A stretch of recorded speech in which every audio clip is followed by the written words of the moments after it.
this hand down. This hand needs to.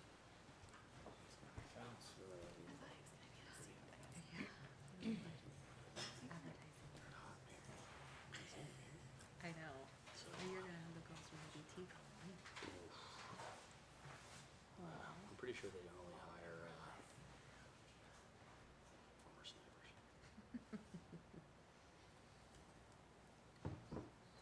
So what are we gonna do? Public comments? Start with presentations? Yeah, Okay, yeah. got it. We're on it. If that's okay, Judge, What's that? we're not gonna swear in everyone right away. Give Buck a little bit of time to get here. It's fine. Is that okay? Here. Okay. Thank you, sir. You just look so good in that way. I know. Keep you around. Add a little credibility. Cheers, Eric. Add a little credibility to this city hall. Are we up and running? Oh, we are. Perfect. All right. All right, we'll get this meeting started. If we could start with roll call and Councilmember Hundley, please. Wendy Hundley, Gavin Massengill. Amy Patillo, Sarah Hudson? Charlie Zeck. Amber Lewis. And Mike Dyson. We are going to be fortunate enough to swear in some new council members, but we're going to wait, if we can, a little while to get a full dais. That said, there's some family members here. How do we feel about going back? So that I see some family members in the audience that probably don't want to be up too late. Can we bifurcate this? and do Yeah, it twice? is that okay? Perfect. Okay, so, sorry, Amber. We'll go ahead and call up two swearing in ceremony of newly elected officials, specifically Wendy Hundley, council member, and Amy Patillo, council member, and we'll return for Buck Shapiro. Me? Wendy? You are up first. All right, 2 oaths. The first one is the anti-bribery oath. So raise your right hand. Repeat after me. I state your name. I, Wendy Hundley, Do solemnly swear or affirm do solemnly swear or affirm that I have not directly or indirectly paid, that I have not directly or indirectly paid, offered or promised to pay, offered or promised to pay, contributed or promised to contribute contributed or promised to contribute any money or thing of value, any money or thing of value, or promised any public office or employment or promised any public office or employment for the giving or withholding of a vote at the election for the giving or withholding of a vote at the election at which I was elected, at which I was elected, or as a reward to secure my appointment or as a reward to secure my appointment or confirmation, or confirmation, whichever the case may be, whichever the case may be, so help me God. so help me God. The second oath is your oath of office. Okay, raise your right hand again. I state your name. I, Wendy Hundley, Do solemnly swear or affirm do solemnly swear or affirm that I will faithfully execute that I will faithfully execute the duties of the office of Alderwoman the duties of the office of Alderwoman for the city of Rollingwood of the state of Texas, for the city of Rollingwood of the state of Texas, and will, to the best of my ability, and will, to the best of my ability, preserve, protect, and defend the Constitution preserve, protect, and defend the Constitution and the laws of the United States and the laws of the United States and of this state. and of this state. So help me God. So help me God. Congratulations. Thank you. You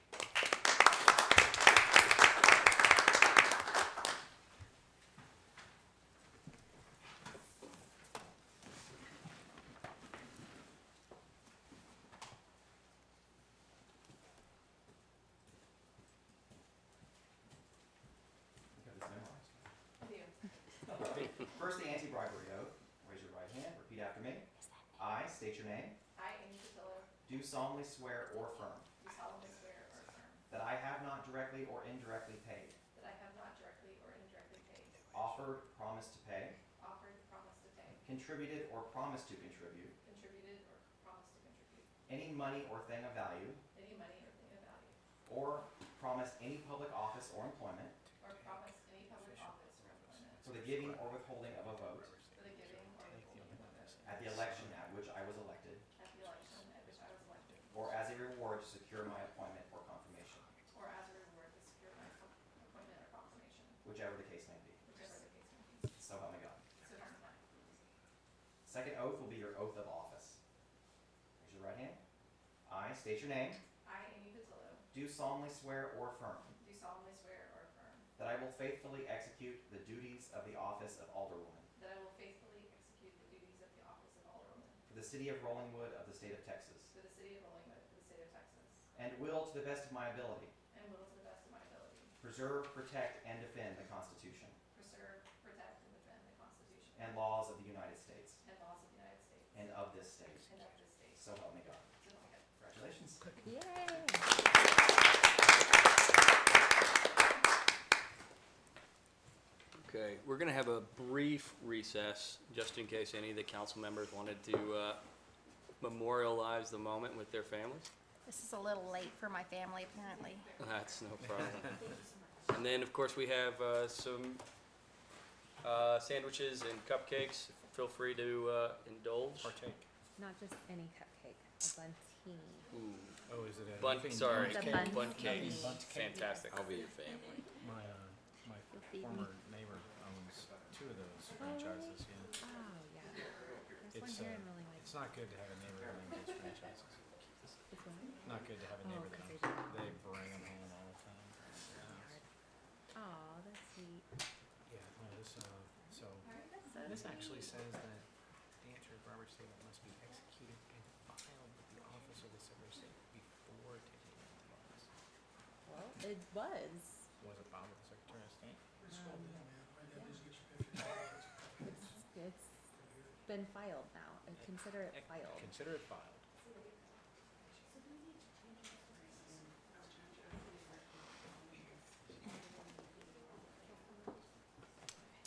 We can look at that. What, so we are, I guess technically we are aldermen, but we are referring to ourselves as council? Correct. Yes. Yes. That's how we do it, man. Is that how we roll? Yeah, it's Okay. just, yeah. It makes no never mind to me. It makes no sense either, but it's okay. We just prefer it that way. It's more traditional Oh. at this point. Mine just says attorney. I don't even get a name. That's because we Wow. were sure you were That's- still alive. Char- That's something I wasn't aware of. Don't settle in. Apparently not. Apparently not. Aye. All right. Gentle reminder. Everybody, we're all settled back in. I'm gonna I'm call. Fair enough. There's one more second, Counselor.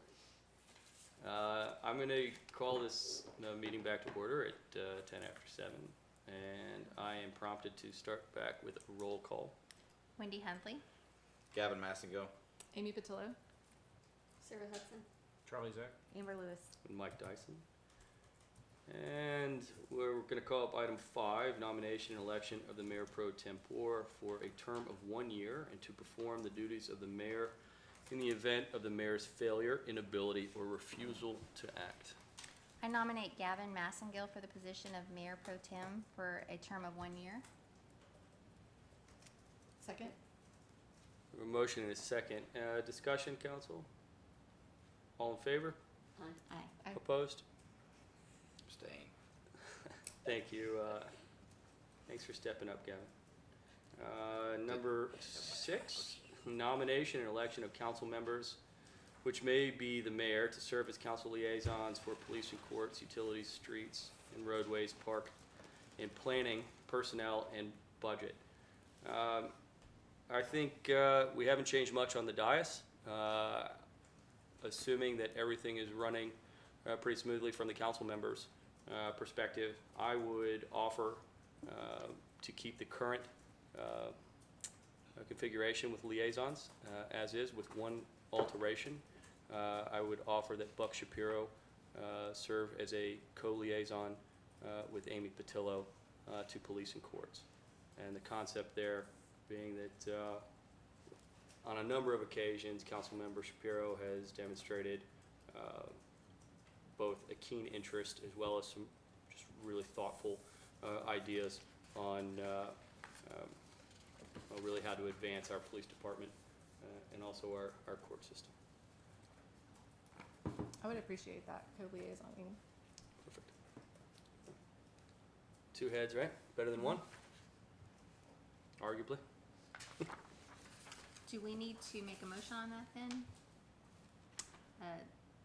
Well, they call for election, so Okay, so I move to nominate the mayor's selection for the council liaisons to stay as they are, with the addition of Buck Shapiro being added as a co-liaison for police police and courts. and courts. Second. Any discussion, council? It seems like it would be helpful, not right now, but to align the ordinance or whatever the code with what we actually have. You know, because it's a little odd the way they're, park and planning. Well, we don't have any, those are two separate things. I don't disagree. Like where we could line them up with Yeah. utility commission, park commission, planning and zoning commission. I don't disagree with that at all. I would. I just think that every time we do this and then we don't do anything and a year goes by and here we are again. And So, it just still seems strangely worded. well, not only strangely worded, I think you highlight a point that we're undergoing, a process that we're undergoing right now, which is to make sure that our city ordinances actually harmonize with the processes that we undertake as a city. So let's go ahead and make a note to revisit that, and it should be a fairly easy fix for us to bring back. Thanks, Sarah. Okay, we will open up public. We need to vote. Oh, sorry, apologies. Any discussion? Thank you. All in favor? Aye. Opposed? Motion carries. Thank you all, council. We'll open up public comments. Citizens wishing to address the city council for items not on the agenda. If we could limit citizen comments to 3 minutes. Great. And I think we probably got one. I'm trying to keep this less than a minute. Oh, And okay. you tell me when you push the button. Well, you've got 3 times as much if you'd like it. No, it won't take that Excellent. long. This is just like, I've been talking a lot to Amy and Wendy, and I just wanted to address, there's been a lot of controversy in the city over the last year, a lot of conflict. And this is sort of addressing that, plus just a basic philosophy that I would suggest respectfully. So I'm going to read my comments in the interest of time, rather than speak extemporaneously.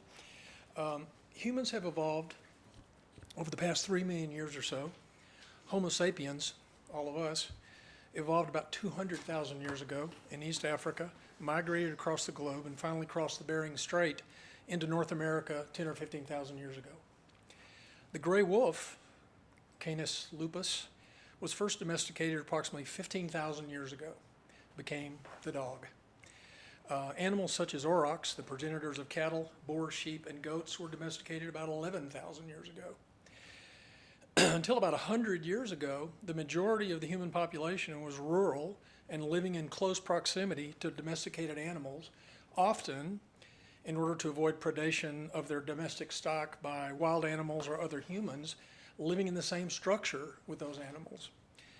Despite living in close proximity to dogs and other animals for at least 15,000 years, Homo sapiens have achieved a population of over 8 billion people on the planet, many of whom can be seen driving on Mopac.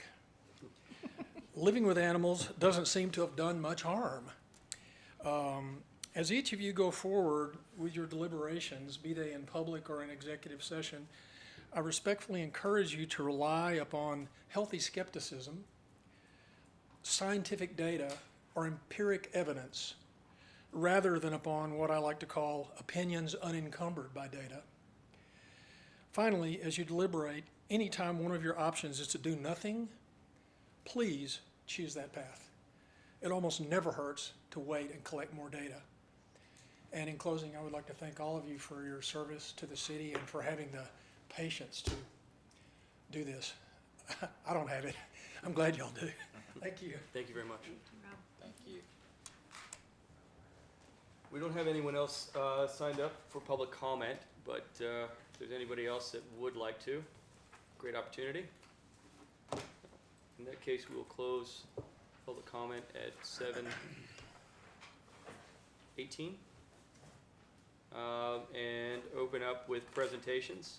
Our first presentation is a certificate of appreciation to Sergeant Stephen Pompa for 13 years of service with the Rollingwood Police Department.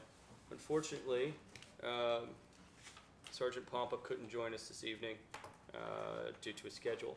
That said, it does not in any way undermine the level of appreciation that we as a council and as a community have for his service.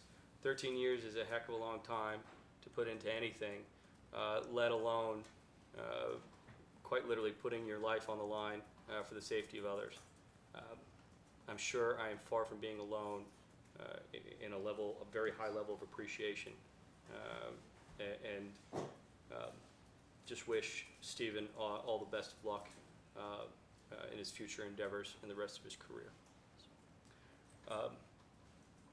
Chief, if you'd like have anything to say, or council, hopefully he'd appreciate it. And in his stead, I hope I can present you his certificate. Appreciate that, sir. I'm honored to accept this on behalf of Sergeant Pompa. 13 years is a good run in a small community like this. You know, the stories I've heard from the community members about things that he did, and you know, ways he was able to help them out. Just he was a tremendous asset. And of course, in a small community like ours, we don't have administrative staff, so I mean, he made sure the oil was changed, and you know, he made sure we were squared away with our vendors for all the different cameras and body-worn cameras and car cameras. So there's a tremendous amount of extra duties he did besides the law enforcement end of it. So it's gonna be a while before we can fill that void and pick up that slack. So I appreciate that on his behalf. Thank you. Thanks, Chief. We'll call item 8, presentation and discussion and possible action on the implementation of a retirement savings plan and investment vehicle, 457 deferred compensation plan to be effective January 1st, 2020 through ICMARC for all city employees.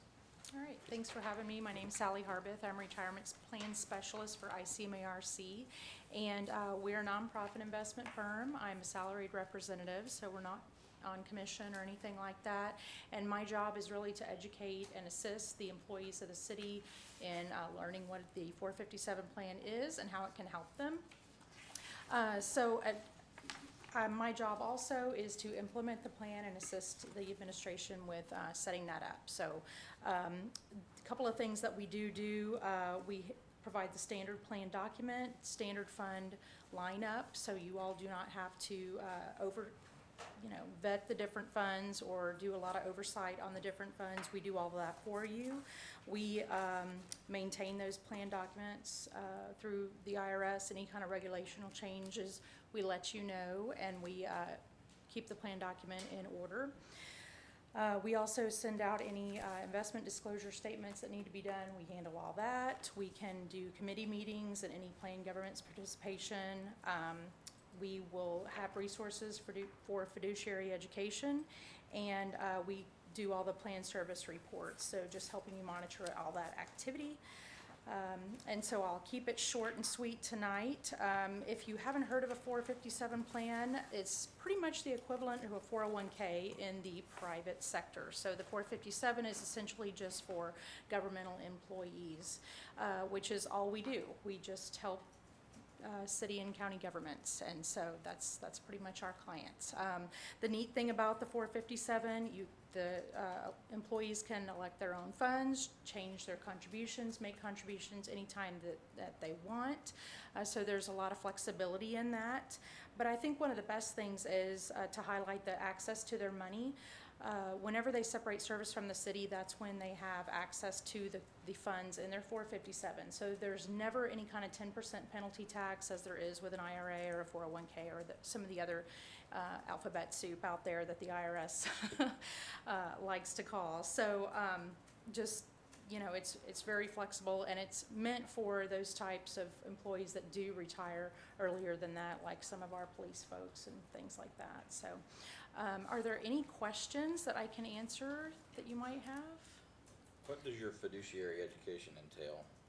Well, one-on-one with us, which we can help you with that. We do annually review the plan with the plans coordinator. And, you know, so that they can take some notes and some minutes on that, keep that in their fiduciary file. And then we also have quarterly employer bulletins that come out with any changes, regulatory changes. And we also have short videos that kind of help the city. Keep in mind that they always are a fiduciary as a plan sponsor, although we take a lot of that burden away. They still are, you know, sponsoring the plan, so they do have that fiduciary responsibility. Who does? The city. The city. Yes, sir. That's us. Right. Gotcha. But in your standard fund lineup, Mm-hmm.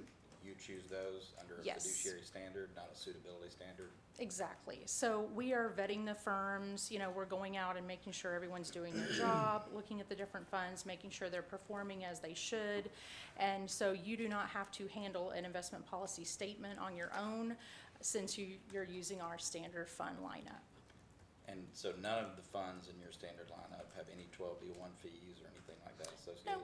No, the only fee that you'll pay is an expense ratio, which is different for each fund, and that's built into the share price of the fund.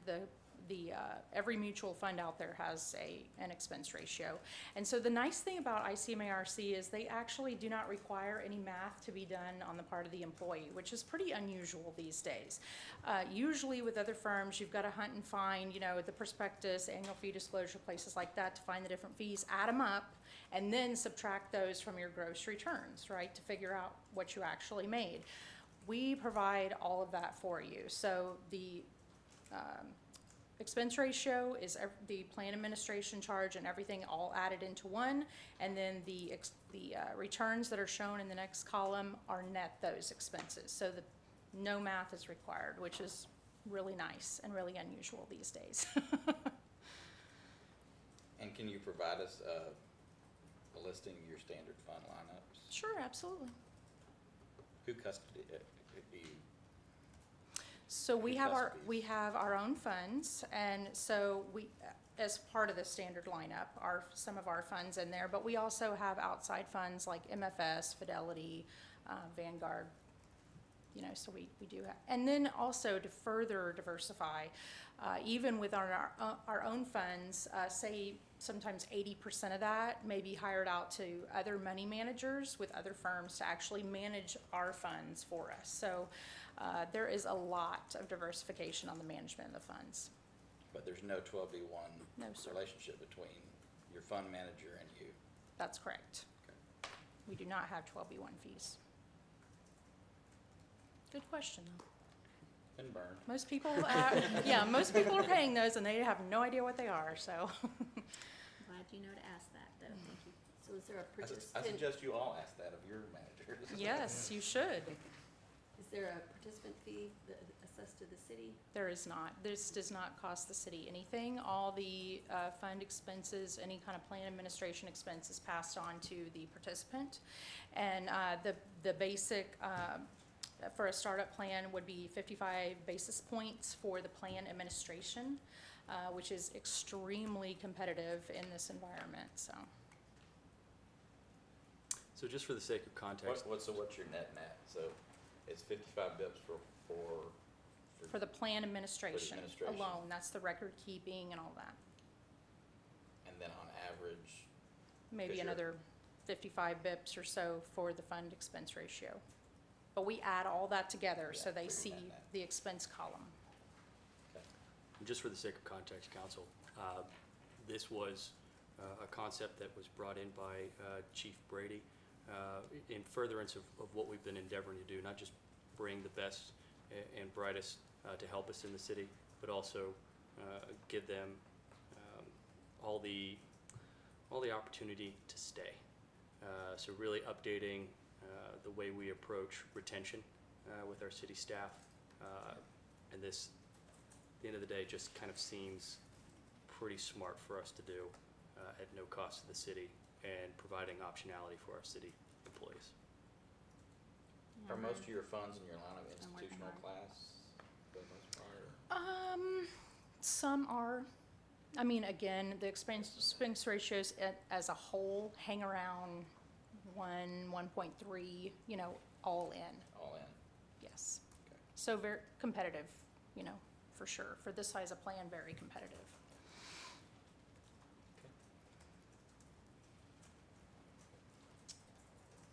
Any additional questions, thoughts, comments, council? Just ready to make a motion if you're done with the presentation and there's no other questions. Feel free. I move to approve the implementation of a retirement savings plan and investment vehicle 457 deferred compensation plan to be effective January 1st, 2020 through ICMA RC for all city employees. Second. We have a motion and a second.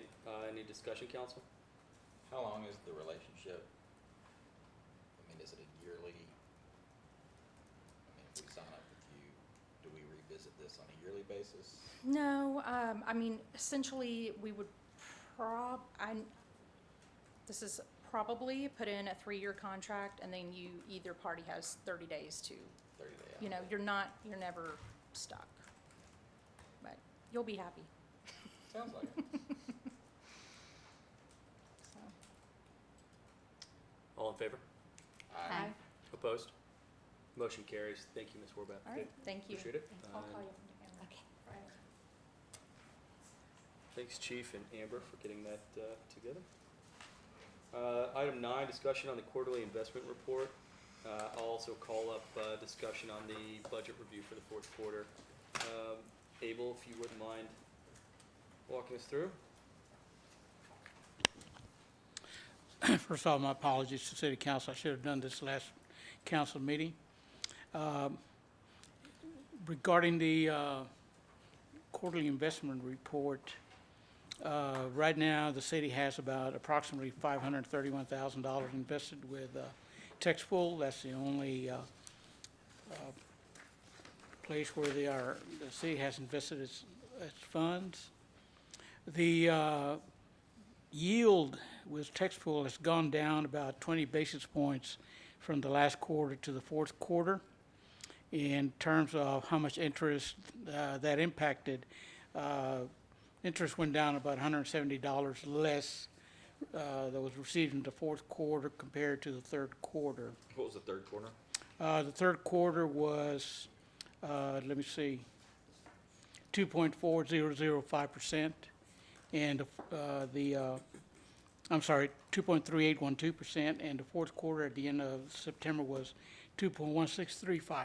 What were the actual dollars in Q3? Okay, the actual interest received in the third quarter was $3,153 and 80 cents. In the fourth quarter, it was $2,988.94. Okay.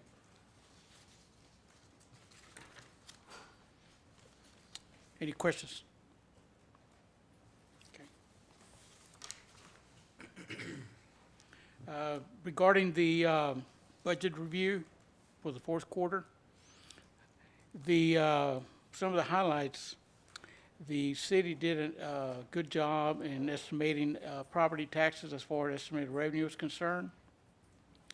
Actual property taxes came in about $307 higher than what we had budgeted. So it was almost dead on. Spot That's on, really man. good. Wow. Congratulations. Nice. Some of the other positives was our water sales went up about close to 244,000. However, our wastewater revenues were down about a little bit over 23,000. The general fund revenues exceeded expenditures by about 473,000.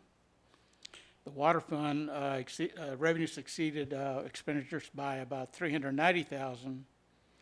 But in the wastewater fund, expenditures exceeded revenue by about 334,000.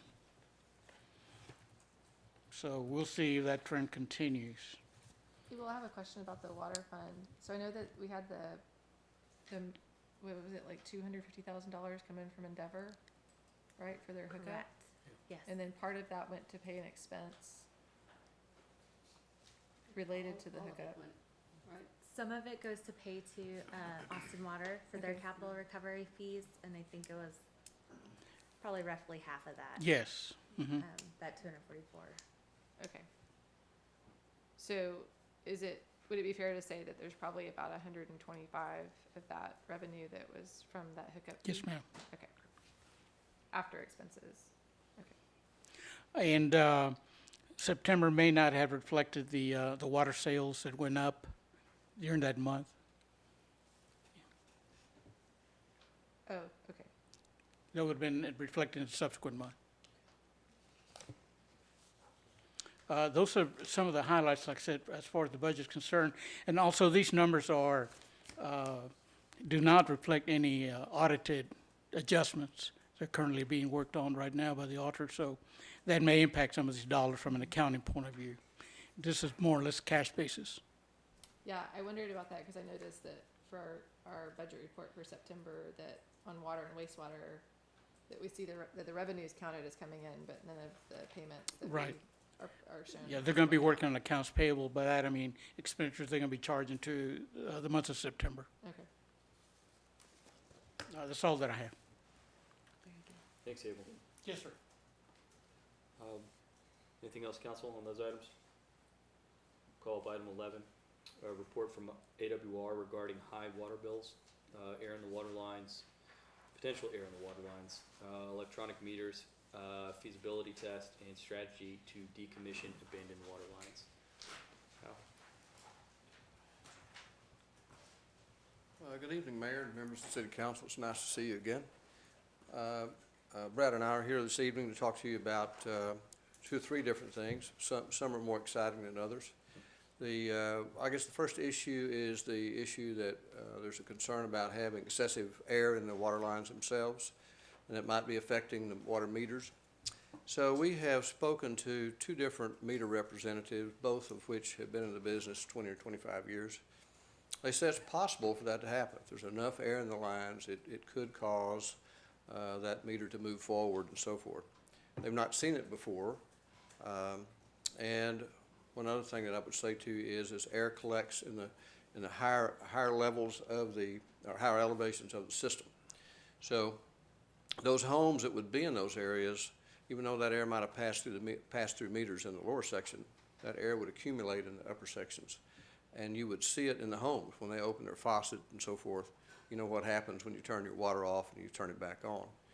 So another way to determine if there's that much air in the system is to put in some air relief valves. We could locate where we think that air would be accumulating, meaning the engineer and AWR, and we would install some air relief valves. You can actually hear that air escaping. Those valves are working. They don't actuate unless there's air pressure. So, and they're not particularly expensive, depending on the size of the line, the size of the air relief valve. But I think we could, for not a significant amount of money, install those air relief valves and find out what we have coming into the system. I'm not real sure where that would be coming from in the city of Austin, and trying to track that down through the city of Austin is probably a process we don't want to go through. But if we could prove up we have significant air, then we could go to the city and say, you're providing us water that's creating problems within our system. We could then, they could then begin to determine where that's coming from. So I guess, 2 or 3 things we're saying. 1, we've not seen this before. 2, it is possible for that air to push those meters. 3, we think the best way to determine if we have that is to put in a couple of air relief valves, maybe 3, in the areas where we think it would accumulate. I've spoken with the engineer about that. He agrees with the air relief valve. So with your permission, we'll talk with him, come up with some locations, and then we'll have a contractor give us a price so you can take a look at that.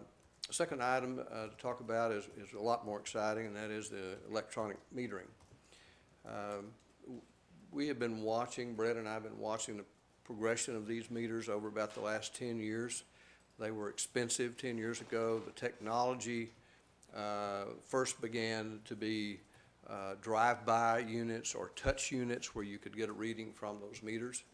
The newest technology is there are no meter readers, there's no touching.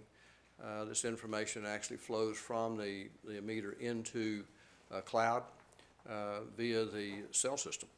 Late at night, small burst of information is sent to the cloud, so that when we get ready to bill, or you were to get ready to bill, we would just draw that information down the meter readings. We'd be able to do that on the same day that the city of Austin has read their meters. So you wouldn't have that water loss issue or that issue of trying to reconcile those. Probably the most important thing about these meters is the data that's available to the customer and to the city. So that there is a graph that you can see on that meter that shows you how many gallons are being used at any time as that graph moves up, bar moves up. You can see when the irrigation system comes on. You can see if there's a leak. It's amazing. I would have loved to have had this throughout my career, because you would have the ability to talk with the customer and have actual data instead of saying, well, maybe you have a leak in your irrigation system, maybe you have whatever. So we have about, we currently are using Badger brand of meters. We have about 1,500 of those in the ground. We have actually been using Badger meters for about 25 years. They have about 38% of the world's metering business. They're an 80-year-old company. So these meters have a 20-year guarantee on the meter itself. They have a 10-year guarantee on the battery, 100%, and then past that point, it's prorated for the next 10 years. The readings, so the meter's reading constantly. You can set the meter to, we typically set them at every hour to read. You can set them lower than that, but you use more battery power to do it. And we end up with this data that we can look at any time. And then lastly, it has a leak alert. So that system understands and knows what the consumption pattern is for that particular location. If they see a constant flow that's above that, the utility gets a leak alert, customer gets a leak alert. So instead of you having a leak and being out of town for 3 weeks, and that leak being something awful, you're able to go in and take care of that. We get phone calls now from customers that say, I think I've got a leak. And we'll go take a look, or they'll say, turn our water off, and we'll turn their water off. We're able to monitor that as it comes into the office. So again, I would love to have had this versus the conventional meters where you have to read them once a month. There's meter reading error, and that's not a reflection on your guys that read. They do a good job out there. But, you know, it's dirty, and there are spider webs and all sorts of things down in those meter boxes. It's 100 degrees outside, and sweat's pouring down in their eyes. So it's quite a leap forward in technology. And we've had Badgers in the ground, these new. About 3 years. Yeah. We've not really had problems with them. We've had a few transponder issues. That's the unit that sends the information back. Badger made some modifications in the first year, and so now we don't find that we're having to do anything with them out there. Cellular communication, so that's kind of the last thing I'll talk to you about. There's some concern that with your topography and cell service out here, there could be an issue. They will do what's called a propagation study and find out what your signal strength is. They have a contract with each of the cellular providers, so they find the one that has the strongest signal, and they're able to then send through that. If we find an area where we don't have strong enough signal, they have a unit that this information can be sent to, which would be where there would be enough signal, and it would be sent into the cloud. So proposal tonight is to do a test study on 15 meters for a period of 120 days. We would install those meters. We would put each of you, if you wanted to be, and of course the customer, on what's called Eye on Water. That's the software. You'll be able to look at what's happening there. We would need the customer's approval and authorization for you to see their consumption, but I think we can find some people who would do that. And you'll be able to look at that, see it. At the end of the period, if you decide for whatever reason you don't want those meters, it includes the cost of us removing those meters and pulling them out of the system. So it's a fixed price, $7,500 to do that. I don't know, Mayor, we talked about a lot in the water and The Utility wastewater. Commission, yeah. So the Utility Commission considered this yesterday evening in a pretty robust conversation. A lot of great points, and you guys can get deep into the weeds as we'd like, I guess, this evening. But high level, some of the big takeaways. This is actually in the long run, a much more cost-effective way to approach this problem by quite simply taking our personnel out of the field with the actual meter reading, now that we can do it in-house and with the help of AWR. So that in alone is a cost savings of, we're estimating in the ballpark between $5,000 and $6,000 a year just for the personnel, let alone the opportunity cost of having them back and focus on other city issues. I don't know how you quantify educating your public, the ability to, and the opportunity to educate your public on their actual water use. So one of the things that we kind of danced around, but just to really hit home, is that this is a cloud-based solution, and what that allows folks to do is to monitor their actual water use from their phone or whatever other device. If there's concerns, which we know there frequently is every month, whether or not we have properly accounted for an individual's water usage. If they're truly curious, they can watch it in virtual, real time, I suppose, from their device. By my estimation, always a good idea to empower your community to really understand any kind of usage, especially when it comes down to a commodity like water. So those were the big talking points for the Utility Commission yesterday. The Utility Commission also hit on the idea that there are other service providers outside of Badger. AWR recommends Badger as their preferred. All that we have in front of us today is the one offer. It's a trial run for 15 units to see if Badger is the right fit for our community. What Utility Commission recommended was that we do take up the offer for the trial run with Badger and simultaneously look into other service providers to determine which may be the best for our community on a go forward. Sorry, one last point. This is probably the most critical. We have currently 408 meters, turbine meters. I'll refer to them as analog, I suppose, that have surpassed their ideal usage, which is to say more than 1 million gallons have passed through. You start losing a level of accuracy after 1 million gallons. 408 of approximately 600 meters in the city. Just to replace those analog meters with new analog meters, you're looking at a cost of roughly $63,000 and change, $63,800 roughly. If you replace those same meters with electronic meters, your cost is $107,000. The average meter, we're estimating on the conservative side, analog meter is going to run about 9.25 years to reach the 1 million gallon mark. By comparison, you've got an electronic meter, in the case of Badger, that's being warranted on the hardware for 20 years and a 10-year battery life, and then prorated for the next 10 years on that battery. So that's the information that's out there. The short, I think it's a really smart move, all things considered, for us to move to a digital format and digital hardware. The only question, council, really should be, how do we adopt it, and how do we diligence and the right digital platform for the city of Rollingwood? And can we use the wastewater fund, since this is how we calculate our wastewater, is through the water consumption? I think I would argue we could. I would argue we could.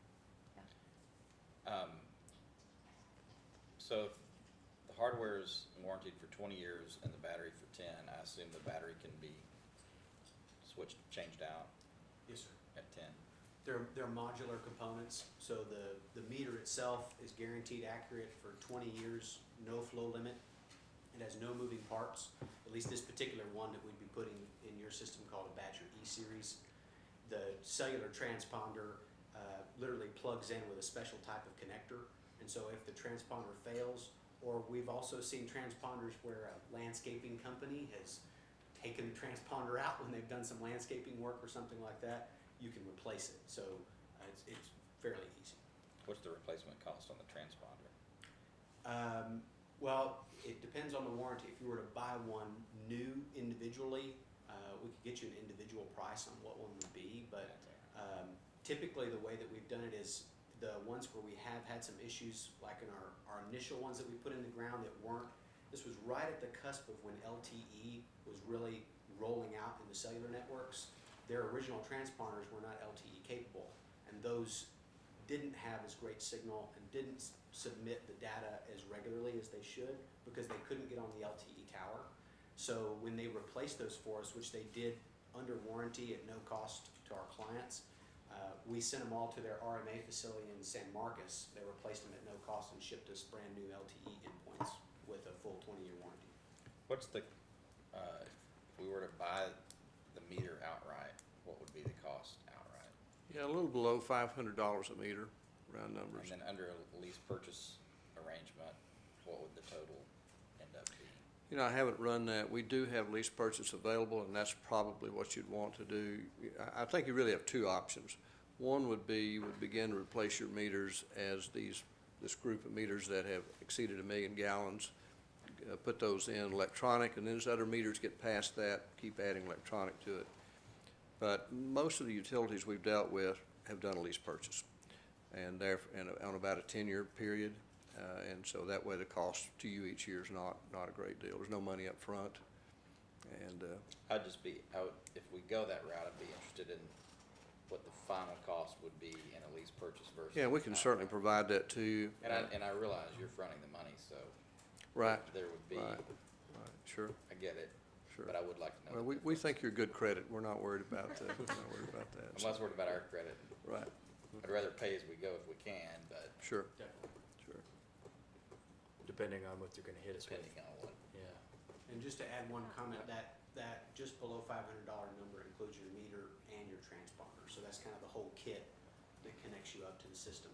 And that, we would then. And my only point is if it's 500 up front or 1,000 if we do the lease purchase, you know, apples to apples. Yeah, it's not going to be that significant a change to a lease purchase, especially with interest rates the way they are today. So there would be some interest over that 10-year period, but because you're a city, because you have good credit, it's not going to be terribly high. So certainly would increase the cost somewhat because you're lease purchasing over 10 years, but I don't think you're going to see a huge rise in cost. We'll put that number together for you and provide it to you. Okay. Sure. Absolutely. Is it also, if the city purchased all of them in a lease purchase at the same time, we can get Badger to provide us a volume rate where the price per meter may come down to offset some of the interest, so we'll look into that. Okay, thank you. What's your thought process behind that? Just basically pay as you go as opposed to being out upfront? Yeah, you're either putting it on the credit card or you're not, so it's just about what kind of interest rate you're gonna get. If you're paying 10%, it's only $100,000 to do the whole thing outright versus $200,000 to finance it out for 10 years. Just gotta look and see what The value of keeping that extra the value of 100,000 in your keeping that pocket. extra 100, and it may not be that much, I'm just using that Sure. as an example, but. Yeah, our business model is really not designed to create a lot of revenue from the interest on the lease purchase. It's really intended to provide financing to you Sure. and put the meters in the ground and get them operating and so forth. So, we've been very pleased with those meters. We've been pleased with Badger's response when it had some initial issues out there. The gentleman that wrote the actual software for these meters is now located in San Marcos, so we're able to contact him when we needed to. And we've done a few custom things for some of our clients out there too. That's been more painful than to do that, but it's working, so it's good. When it says Badger, if we have forced cell service, which we do, and Badger will recommend additional data collection equipment to allow the electronic meters to function, what would that be? So what they're talking about is basically a collection station. So the kind of progression of meters, before cellular meters were developed, all meters communicated over an RF wireless signal to a data collection Gotcha. station, which was hardwired to the internet and then sent the data that way. Gotcha. those collection stations have come down quite a bit in cost, but the last time we looked at them, they were about $10,000 or $15,000 a piece. They're not inexpensive. And so what Badger has done to try to reduce the need for those is they have an aggregated contract with the cellular providers. So their LTE endpoint is both CDMA and LTE and functions on older versions of cellular. So the various bands it can function on are Sprint, T-Mobile, AT&T, and so if some areas of your city, for instance, may do better with Verizon because it has to do with the signal strength and type. Not trying to get into a bunch of the technical stuff, but Verizon signal, because it's a lower megahertz, the signal itself carries a higher amount of kinetic energy, so it moves further and will penetrate through buildings, concrete, steel, things like that. So your other areas that don't have good cell, they may connect to like a Verizon tower. But your other areas where the cellular is fairly good might jump on a 1900 megahertz on AT&T that's faster, that connects quicker, but is not as strong of a signal. So we're hoping that the propagation study will allow the meters to hop on various networks to give you connectivity for all your meters with no cellular collection tower. But if you have areas that are blacked out, you can put one of those towers in. And that tower would only be for the collection. Yes, sir. It's not a very big tower either. Sounds like it's a tower, but it's not. It's real small. Well, Unit. I'm So, trying to solve yeah. two problems. Right. Yeah. Don't think tower. You know, it's really not. So. Yeah. But it's just a repeater, basically. It's not. Yes, sir.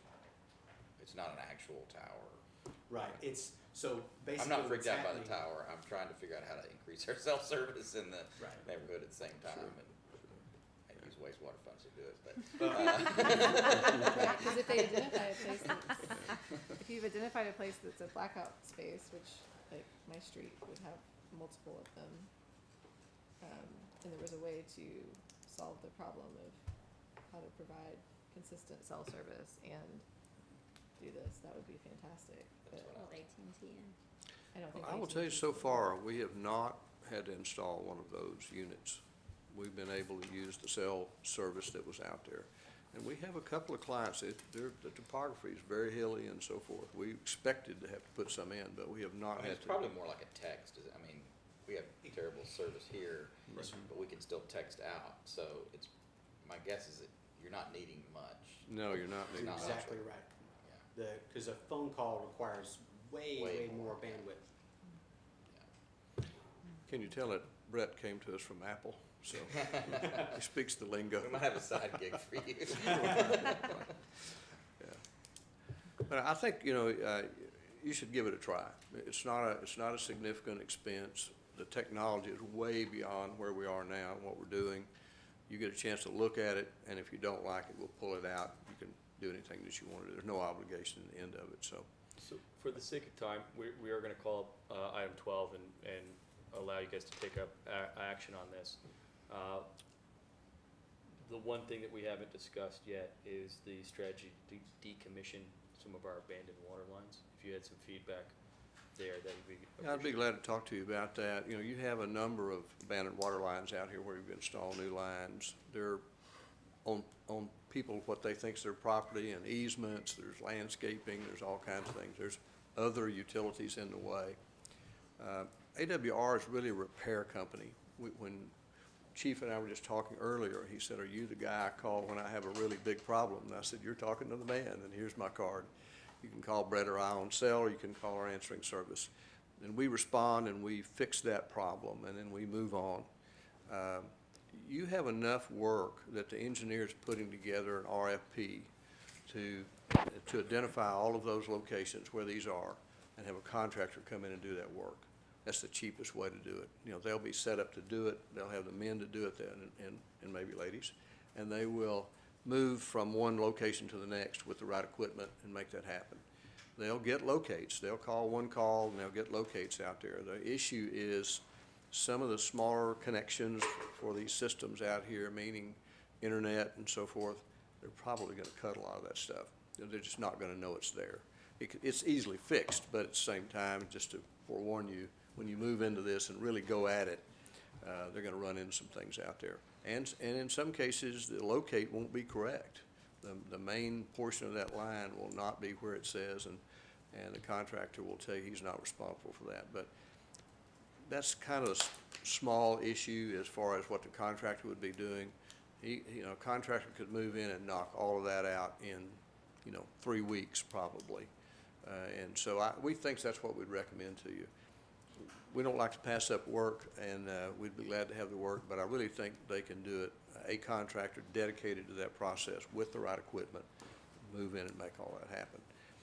There may be some, one of the things I'd recommend to you is you do have to get into some landscape and so forth, make it a part of your program that you replace that. Then you have a happy homeowner there, so you're not pulling out some of their landscape or damaging it. Take photos of it before you start, put it back in, and so you probably would need a landscape company. And we've got one if you need one, LBS, that we use that we think's good, and that keeps your customers happy out there.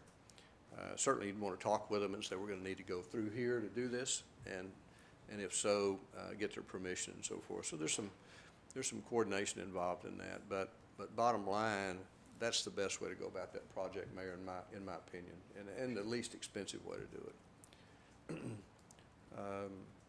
So I can talk about fire hydrants also, or want to finish up meters first? Well, we're gonna go ahead and, that's a separate item, we'll call that up in a minute. Sure. Instead, we're good on the presentation discussion, I'll call up item 12, discussion and possible action on a recommendation from the Utility Commission regarding an agreement with AWR to perform an electronic water meter feasibility test. Just to recap, guys, this is, the proposal is in your packet. And it is $7,500. We would nominate 15 meters in the city to receive or to be implemented or outfitted, I suppose, with the electronic Badger meters for a test case.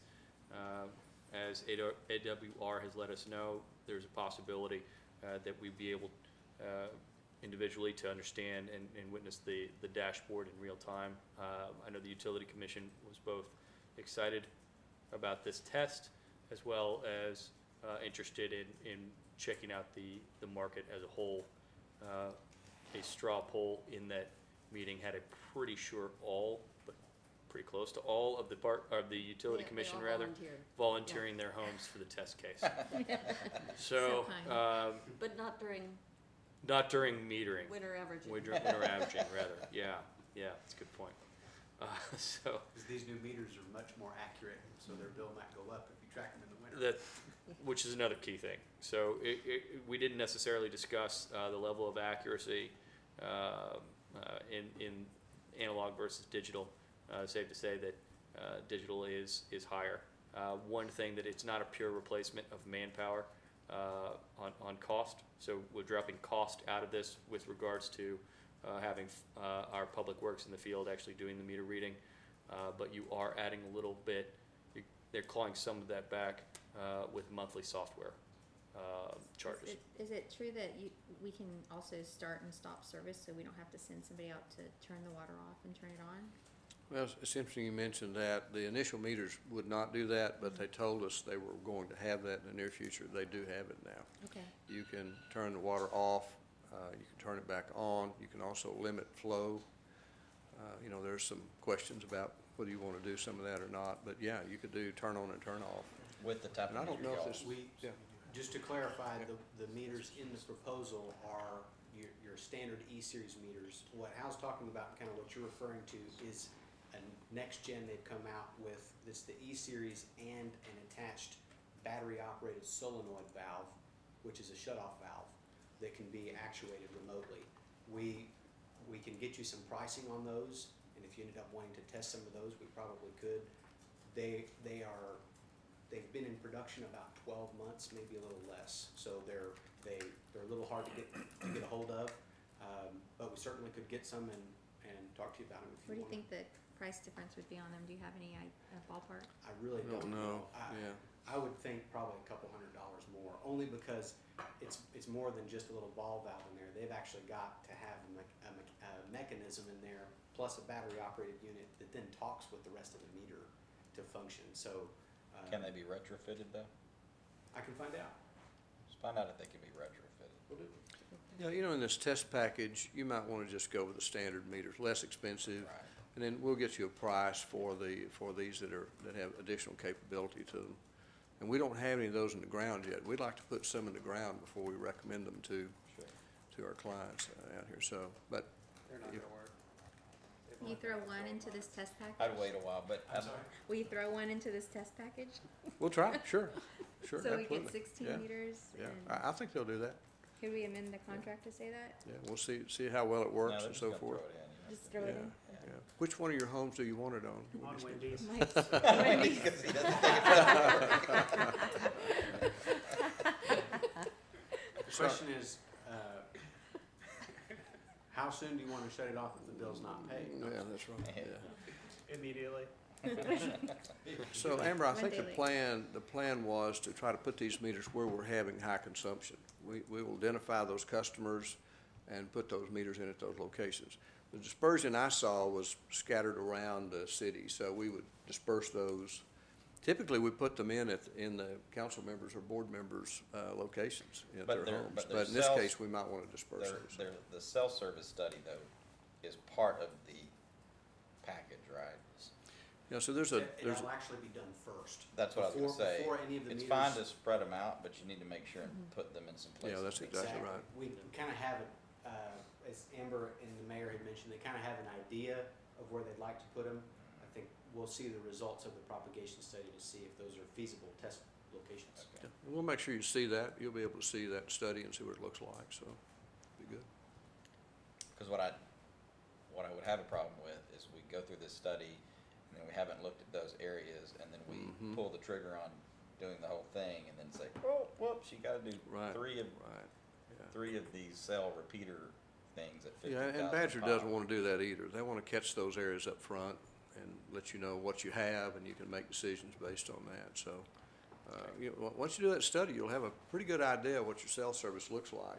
And actually, it'll be, That would be good to yeah, have. you may like it, you may not, so I don't We know can about won't. that. So, Definitely won't like it. Okay, Council, I'm making motions tonight if you want one. let's go for it. I move to direct the city administrator and/or mayor to execute an agreement with AWR to perform an electric water meter feasibility test. Second. Motion is second. Discussion, council? All in favor? Aye. Opposed? Motion carries. Thank you, and thank you, AWR. Don't go Thank too you. far, because we are calling up item 13, discussion possible action on a recommendation from the Utility Commission regarding an agreement with AWR for the testing and painting of the fire hydrants. Hal, you Sure. wanna give us So- color, please? Yeah, so it's been some time since we've done work and your staff's done work on your fire hydrants, and it wasn't a comprehensive effort. We knew some hydrants were not working or leaking and worked on those. When a fire occurs, the most important thing is when that fire truck pulls up at that house, that when they connect to that hydrant, it needs to work. Because every minute matters in a fire and how fast it spreads. So if that hydrant doesn't work, they've got to lay line to the next hydrant over there. It's just time lost in fighting that fire. So most utilities now are doing a comprehensive review of their fire hydrants, going out, so actuate the hydrant, test the pressure that's in the hydrant, make a note of any repairs that need to be done, and in most cases, we are painting those hydrants and making them look better. They don't have to be done, these are pretty durable pieces of equipment, but at the same time, they become pretty ugly over time. Some of yours are very old, in fact, so we would paint them either red or silver based on what your fire department wants. Then we would color code the cap. On the very top, there's a cap, an inspection cap, and there's a color code for the pressures for each of those hydrants. And so when the fire department pulls up, they'll know that hydrant has 100 PSI on it. They'll set their truck for 100 PSI, probably set it 80 or 90, and begin pumping and go to work. We also would install the buttons, the reflectors for each of the hydrants in the street. Amber tells me she's got a good supply of those here, so we would do that as a part of the program. You have 108 fire hydrants. Proposal is $13,500 to do everything we've talked about. Actuate the hydrant, identify any problems that are there, paint the hydrant and so forth, and we would have a full report on every hydrant. Would show, here's the pressure for this hydrant, it's operated fine, here's the pressure on that hydrant, any repairs that need to be made to it and so forth. And you'd have that on every hydrant. You would then, in about 5 years, do the same thing. You wouldn't have to repaint those hydrants, but you'd want to go through and actuate those hydrants. You could do so many a year. You could divide it up and so forth, once you get the entire thing done. We find, you know, when we do 100 hydrants, we'll probably have 5 or 6 that need work, would be my guess. There's what's called the drain leathers in the bottom that let the water out. Sometimes those fail over time. You turn the hydrant on, all the water's flowing out the bottom, not coming out the nozzles where it needs to be. We may find some that are frozen. Literally just cannot get that hydrant to break loose. We'll do everything we can to make that happen. You might have, you know, 2 or 3 that you might have to replace. But there are repair parts for these hydrants out there that we can put in if there are repairs out there. So we'll do everything we can to salvage that hydrant. There's no reason to replace that hydrant unless the casing's cracked and leaking or something just won't function on it. Some might be old enough that we couldn't get parts. You know, here you might have some antique fire hydrants out here that you might not be able to repair, but in majority, we'll be able to repair those. In the end, the fire department will have all the pressures in its records and their trucks. We'll have the caps color-coded out here. When they arrive on site, that hydrant will work, and they'll be able to connect up, set that truck properly. State standard now for fire hydrant flow is 1,500 gallons a minute for 2 hours. You certainly have that. You have that pressure, and you have that flow and volume here, which you're very lucky. That's a good thing, because we have seen fires where there are 4 fire trucks hooked up to various hydrants out there trying to put these fires out. You know, the way fires work is they try to put the fire at that house. If they know they're going to lose that house, they go defensive and start protecting the houses on both sides out there. Now, there's no more destructive thing that can happen to a house than a fire. There's nothing left when it's really fully involved out there. So you want to do everything you can to make sure that hydrant works. Fire hydrant can get on that fire quickly, knock it out. Trucks only carry maybe 500, 1,000 gallons of water. You know, these pumpers now push 1,000 gallons a minute if they really open them up, so they can dispose of that water in a heartbeat out there. Sorry to interrupt you, but would you mind just giving some context as to why we need to look at the hydrants and consider updating and potentially replacing hydrants now? Yeah, you know, again, your water system has not been looked at for a significant amount of time, at least on a comprehensive basis. And it's typical. It's very usual for a utility to take care of a lot of things other than those fire hydrants. They're there, but we don't know whether they operate or not, and that's really the key. We want to make sure they operate. We'll grease those things so that they'll actuate properly and easily. And again, when the fire department arrives, they'll be able to get on that hydrant. So is the ESD not equipped to do this type of testing? They do not. Shocking. Yeah, it's just too many hydrants out there. Yeah. You can imagine They're so busy. the number of hydrants out there. Do you Surprised that they haven't decided. I mean, there's money to be had here, so can't believe that the ESD is not interested in it. Do you have information on the last time our hydrants were checked? No, we have worked for you for 16 years now, and to the best of my knowledge, there hasn't been a comprehensive review of those fire hydrants. Is there a best practices? I think you pointed out we've done some work on some hydrants at times that we knew, and sometimes a hydrant gets hit and damaged, and we'll repair that. But is there a best practices? We should check hydrants. about every 5 years, just 5 years. actuate them, turn them on, make sure they're all functioning, make sure they're not leaking out to the bottom. That when the fire truck arrives, they'll get full pressure, you know, through that. So if we were to go forward with this comprehensive check, we'd be setting a benchmark now so that we would know in 5 years Exactly, you'd have tested all of your hydrants, Yep. and you could set it so that you do 20 hydrants every year Mhm. over that 5 years. Yep. So it's just a constant rotation. You could split it to once every 5 years. You don't even have to paint them. We recommend you paint them because it is readily apparent to the residents in the community. And They'll see it immediately. Good. There's a nice, clean, painted, Sure. neat-looking fire hydrant.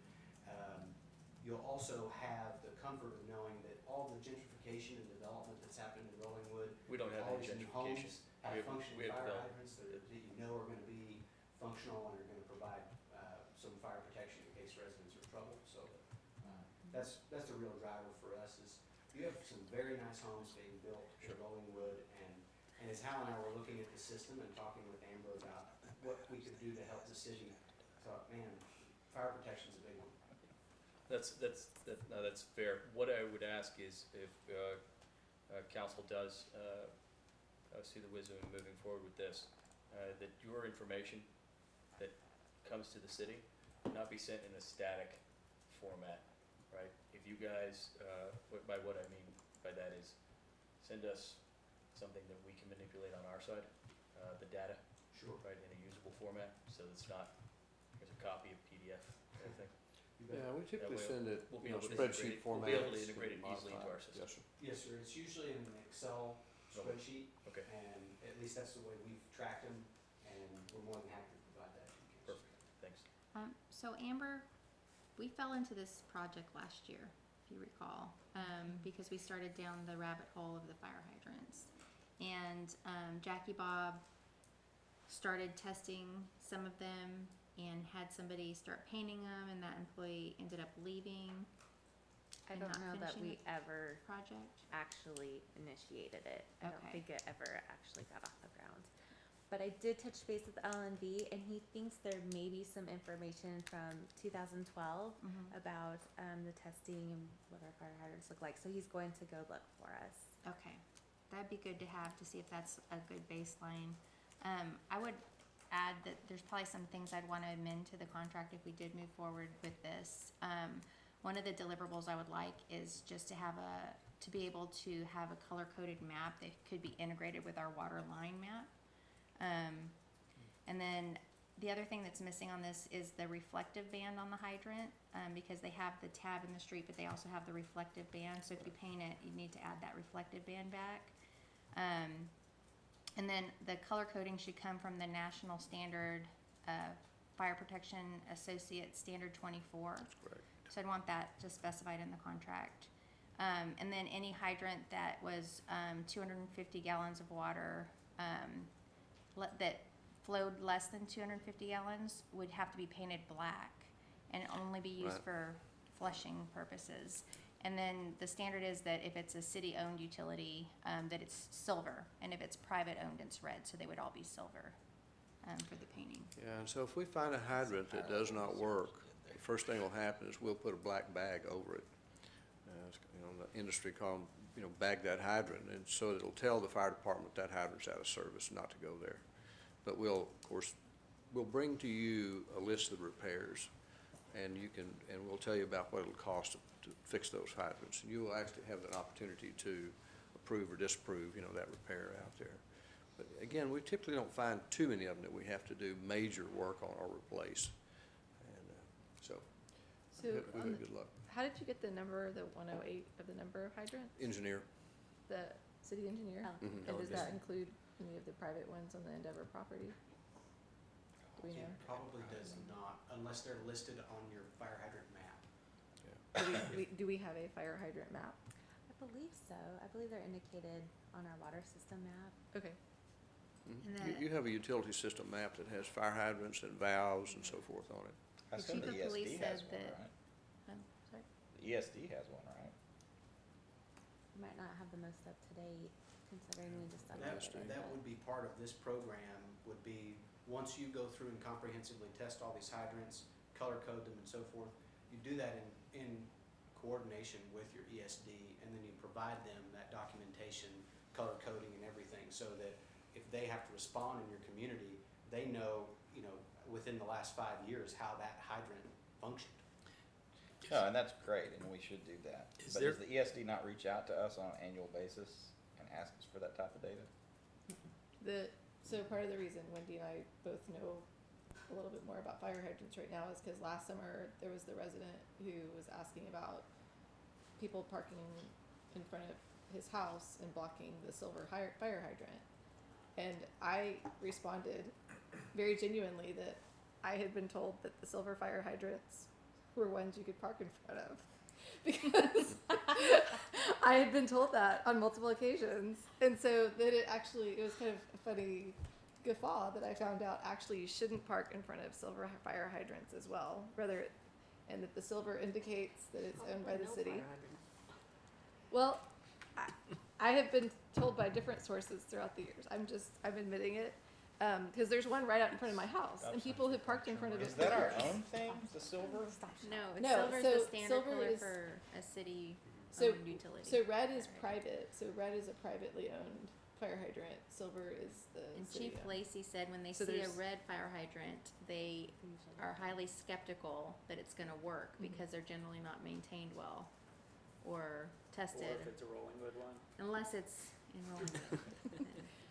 But say the private. so that there is an email that Chief Lacey provided a lot of information last summer, Yeah. and then Amber did have Jackie Bob start on the process of testing, or he was supposed to have tested the fire hydrant. So we were trying to do this last summer. Yeah, that's And a it- serious email. It's a really long email from Chief Lacey about all of the different fire hydrant color guides, and he educated me a lot about fire hydrants. I will never park in front of a silver fire hydrant again. That's right.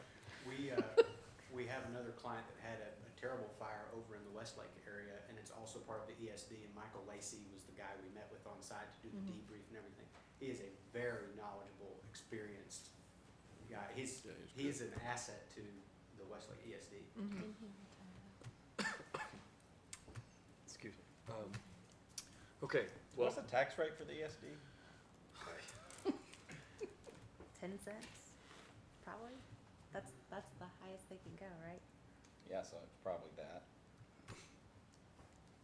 So that's how you really. so, council, before we go down, rabbit trails, Just asking the tax rate. that's, I think Gavin might want us to do a little research into our ESD before we move forward No, with I'm this. fine with doing this. I just think that it's a function of the system that we pay 10 cents per hundred on, and it should be paid for out of those dollars and not our city budget. But that is not their problem.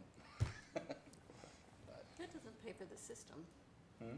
That pays for the firemen. Yeah, The system is ours. I understand. I get it. Let's disagree. So disagreements aside, He's very passionate about this, but can we move on? I'm ready to make I'm a ready to motion. move on. I said I'm ready to move on. I would move to recommend an agreement with AWR for the testing and painting of the fire hydrants, amending the contract to include a deliverable of a color-coded map we can integrate with our water line map, reflective banding on the hydrants, the color coding to come from the MFPA National Fire Protection Associate Standard 24, and to indicate any hydrants that are not performing at 250 gallons of water per minute or more, so they can be painted black. Second.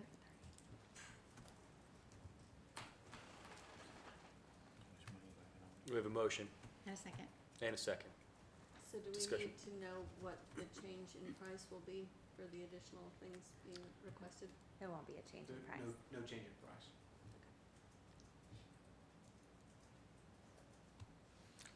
You'll provide us the bands, Amber? Sure, Cool. I can do that. The fire department. The only other question that I would have before, I ask council to vote is, let's kind of keep our head on a swivel as we go through the community to make sure, as we're not driving to the location on the map where the fire hydrant is, and that's all we're looking at. Do you understand? Like, if we drive by and you see one, That's a good point. It's maybe not on the maybe map. not on the map. Sure. Yes. We've had that occur, And that's, yeah, just considering the amount of change that we have had over the decades here. Unless there's a huge number, we'll be glad to include those. Perfect. Yeah, no problem. Thanks, That's guys. the spirit. Any other discussion, council? You got a nameplate with a name on it. All in favor? Aye. Opposed? Motion carries. Thank you, AWR. Thank you. Thanks for Appreciate your all your time. time this evening. Thank you. We are gonna go back to item 2, a swearing-in ceremony for newly elected officials. You're up, Judge. So are you, Buck? Sorry, I was late. You're all right. I don't think the judge has much to do with this. Just hat on. You're so formal. In the paper. Just a good dad, yeah, I'm just a good dad, Just volunteering. I don't recognize that. All right, there's 2 oaths. The first one is the anti-bribery oath, and raise your right hand and repeat after me. I state your name, I, Buck Shapiro, do solemnly swear or affirm do solemnly swear or affirm that I have not directly or indirectly paid, that I have not indirectly or directly paid, offered, promised to pay, offered, or promised to pay, contributed, or promised to contribute contributed, or promised to contribute any money or thing of value, any money or thing of value, or promised any public office or employment or promised any public office or employment for the giving or withholding of a vote for the giving or withholding of a vote at the election at which I was elected, at the election of which I was elected, or as a reward to secure my appointment or as an award to secure my appointment or confirmation, or confirmation, whichever the case may be, whichever the case may be, so help me God. so help me God. That's the first one. The second one, a little shorter. Raise your right hand. It's the oath of office. I state your name, I, Buck Shapiro, do solemnly swear or affirm do solemnly swear or affirm that I will faithfully execute the duties of the office of Alderman that I will faithfully execute the duties of the office of Alderman for the city of Rollingwood of the state of Texas, for the city of Rollingwood of the state of Texas, and will, to the best of my ability, and will, to the best of my ability, preserve, protect, and defend the Constitution preserve, protect, and defend the Constitution and laws of the United States and the laws of the United States and of this state. and of this state. So help me God. So help me God. Congratulations.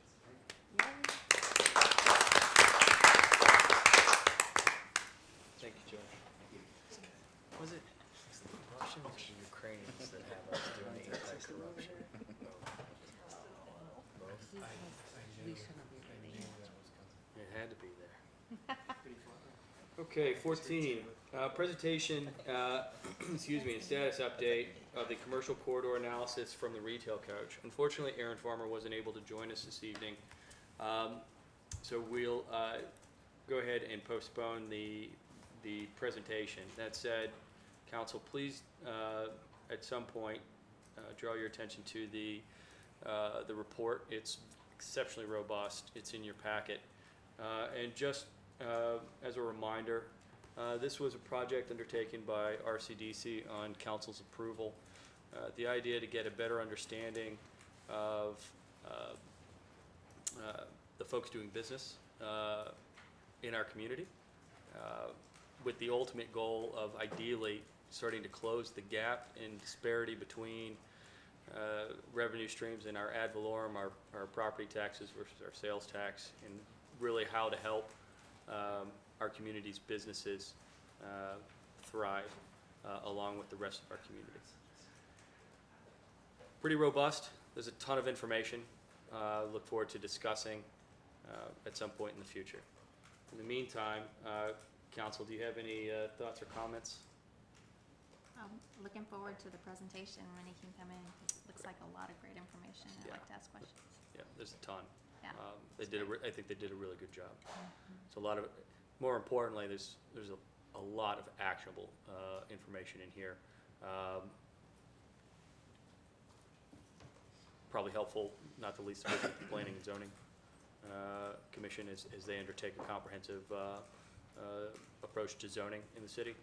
A ton of information for RCDC to consider, as well as this council to consider, both in the near, mid, and long-term vision of the city. It doesn't really have to do, well, I'll say it does have to do with this so that I can talk about it briefly, but one thing I would like us to consider, and I may put it on a future agenda, but I would ask, and I'm bringing it up now because I'd like Amber and our council to just be aware of some discussion going on at the state level in the comptroller's office of changing from sales tax being based on place of origin to place of destination. And I think that there is an opportunity there for small cities like us, especially with small cities with a demographic like us, to try to press that issue at the state level and with TML and with others, to try to advocate on behalf of communities like ourselves that are sending all of our tax dollars to the place of origin for Amazon and others who have 380 agreements with their communities where they've placed their where their nexus exists, and they cut a 380 agreement with, say, Plano, and we're giving up our sales tax that's going to Plano, Right. instead of coming here to where the destination of the Amazon delivery is. Right. And so, and then what they do is cut the deal with the city that they're located in, and to flip that, they're giving those cities a cut of the sales tax. Sure. To be able to locate there, as opposed to that sales tax Coming coming here. to the destination. And I think it's a problem, I think it's unfair, and I think communities like us should band together with other communities and start. I don't disagree with that, not the least of which, these delivery mechanisms, this is a wear and tear on our city resources, right? And we're not able to recoup any of that expense. Yeah, I completely agree. Great agenda item for the future. I was talking about it in. It might be I was talking covered in about it some in the detail terms in of this the retail retail. coach, if they were here to provide the yeah. presentation. You misunderstood, Counselor. My question was, does this presentation address any of those issues? Oh, I don't think it does, but we can put it on the agenda. Okay, great. I just didn't. I wasn't sure. Thank you for your counsel, We'll call up item 15, presentation from Chief Jason Brady regarding the city's and other applicable street parking regulations and enforcement directives. This is largely a result, we had obviously a fair amount of construction, and if it has prompted in and around the city, which has prompted citizen comments with regard to appropriate parking and how that's being both patrolled and enforced by city. Thank you, Mr. Mayor. So, yeah, in particular, there's one area where there's at least 3 separate constructions and some landscaping occurring, and that seems to be the genesis of many of these concerns that we're seeing. So in terms of the state statutes, most of those are going to be contained within the Texas Transportation Code. We've already had a discussion with the fire hydrant, so for example, you can't park 15 feet of a hot fire hydrant. It doesn't specify color or what the purpose of that. And if it's a blacked out hydrant just for bleeding the system or something, it doesn't differentiate. So it's 15 feet of a fire hydrant. Another question we often get is public or private driveways. You can't block them, obstruct them, or the sidewalk. So even if the person who lives there is in their driveway, but they're blocking the sidewalk, that's not allowed. 20 feet of a crosswalk or intersection. Some of these don't apply to us in terms of fire stations and so forth.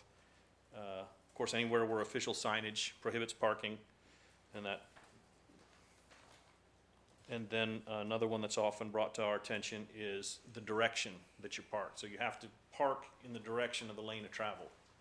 So the way the way the law defines that is, any operator who stops or parks on a 2-way roadway shall do so with the right-hand wheels of the vehicle parked parallel and within 18 inches of the right-hand curb of the edge of the roadway. So that brings in sort of 2 things at once: parking on the side of the road which you're traveling, because obviously if you're on the opposite side, that means twice you're going to have to leave, or to get there, you're going to have to cross against traffic. So that's potentially hazard. And then the 18 inches from the curb. So Again, a little nuance just to point out in Rollingwood, and I've already noticed it, and I've seen some of these larger vehicles when they're construction vehicles or they're bringing in, other equipment on trailers. With the canopy of some of our trees, they're not gonna be able to get 18 inches from the curb. It's gonna rip up their vehicles and it's gonna rip up the trees.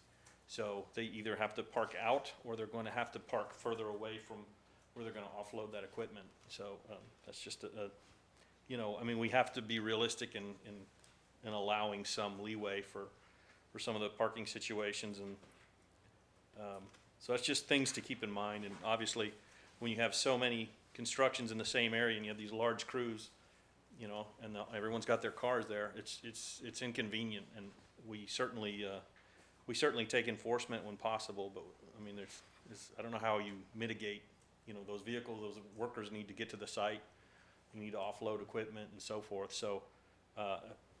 It's a lot of congestion almost in the same area, I think, is what's really causing a lot of these issues, in my opinion. With regard to obvious infractions, can we safely assume that if one of the officers patrolling, or if we receive a complaint about an obvious infraction where maybe somebody has not parked close enough to the curb or is parked the wrong direction, there doesn't seem to be an obvious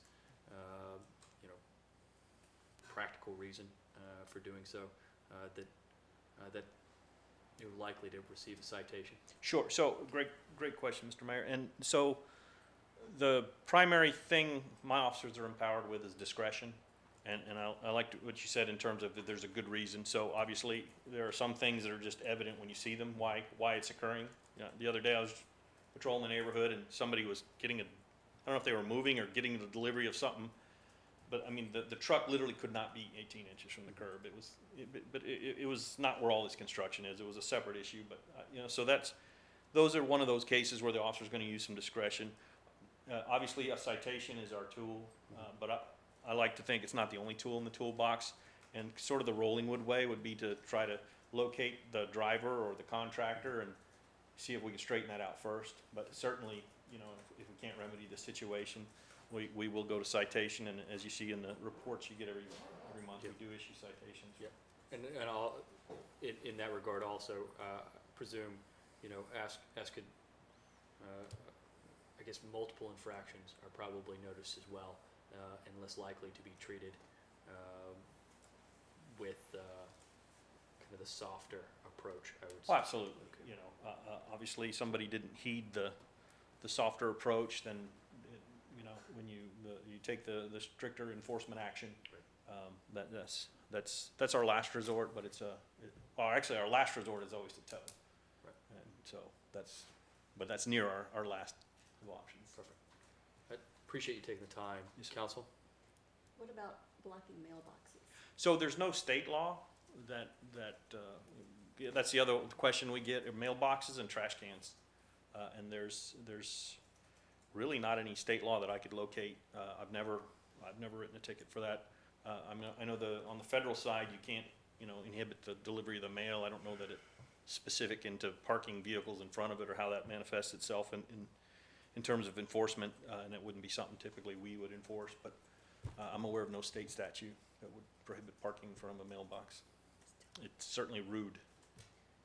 Yes. We've had a lot of people complain about contractors parking in front of somebody else's contractors parking in front of their mailbox, where they were then unable to get their mail delivered because at some point the mailman will not deliver the mail because they can't. And they won't. They will not deliver it. That's right. Yeah, that is the remedy for the post office. So what I would recommend, and I would encourage you to let your constituents know, is to call us. That's what we're here for. And again, it's not necessarily something we can take an enforcement action, but if an officer's showing up and politely contacting that owner and asking them if they could move their vehicle along, certainly these contractors, if it's a case of the contractors, they don't want to get sideways with us either. So every time that I'm aware of that we've asked them for something, they've all complied. So it's just a matter of letting us know. Is that something that we need to implement a city ordinance? That's a legal question. I don't. If you wanted to. I mean, does it help with we can't enforce it if it's not a rule. So So it's a no parking issue, and you have to have a sign that says, so you'd have to have signs all over the city. In order to enforce no parking, you have to have a sign that says If there's no it's not parking. state law. That's right. A locally adopted, no parking, yes. Yeah, we could maybe look at an education campaign. We could, maybe get, again, with the contractors and let them know, You said it can't block sidewalks, I'm assuming that's a public sidewalk as opposed to the sidewalk going up to somebody's front door? no, so, well, so, and there's not a overabundance of sidewalks in Rollingwood, but where there are, so where the sidewalk, where your driveway crosses the sidewalk, to Right, get, so that would be a city sidewalk then? correct, Right, correct. Okay, so, I mean, if you have your sidewalk from the street to your front door and your mailbox is right next to it, there's nothing that prevents somebody from parking in the street in front of your sidewalk. Not to my knowledge, no, ma'am. Okay. So you were talking about parking across. Blocking the sidewalk in city your own sidewalk. driveway. A lot of people feel, and Right. typically it's when they have large groups beyond, you have several cars and they don't wanna be in the street, but they're still blocking that sidewalk. And that is a violation because it denies access, particularly for people with disabilities, but for anyone that would have to get in the street now and off the safety of the sidewalk. My only comment is I appreciate that y'all are looking at the issue again of cars parked the wrong direction, because I think that also creates a safety issue for people who are cycling around the neighborhood, because then those cars are pulling out in a way that's not anticipated. Yes, ma'am.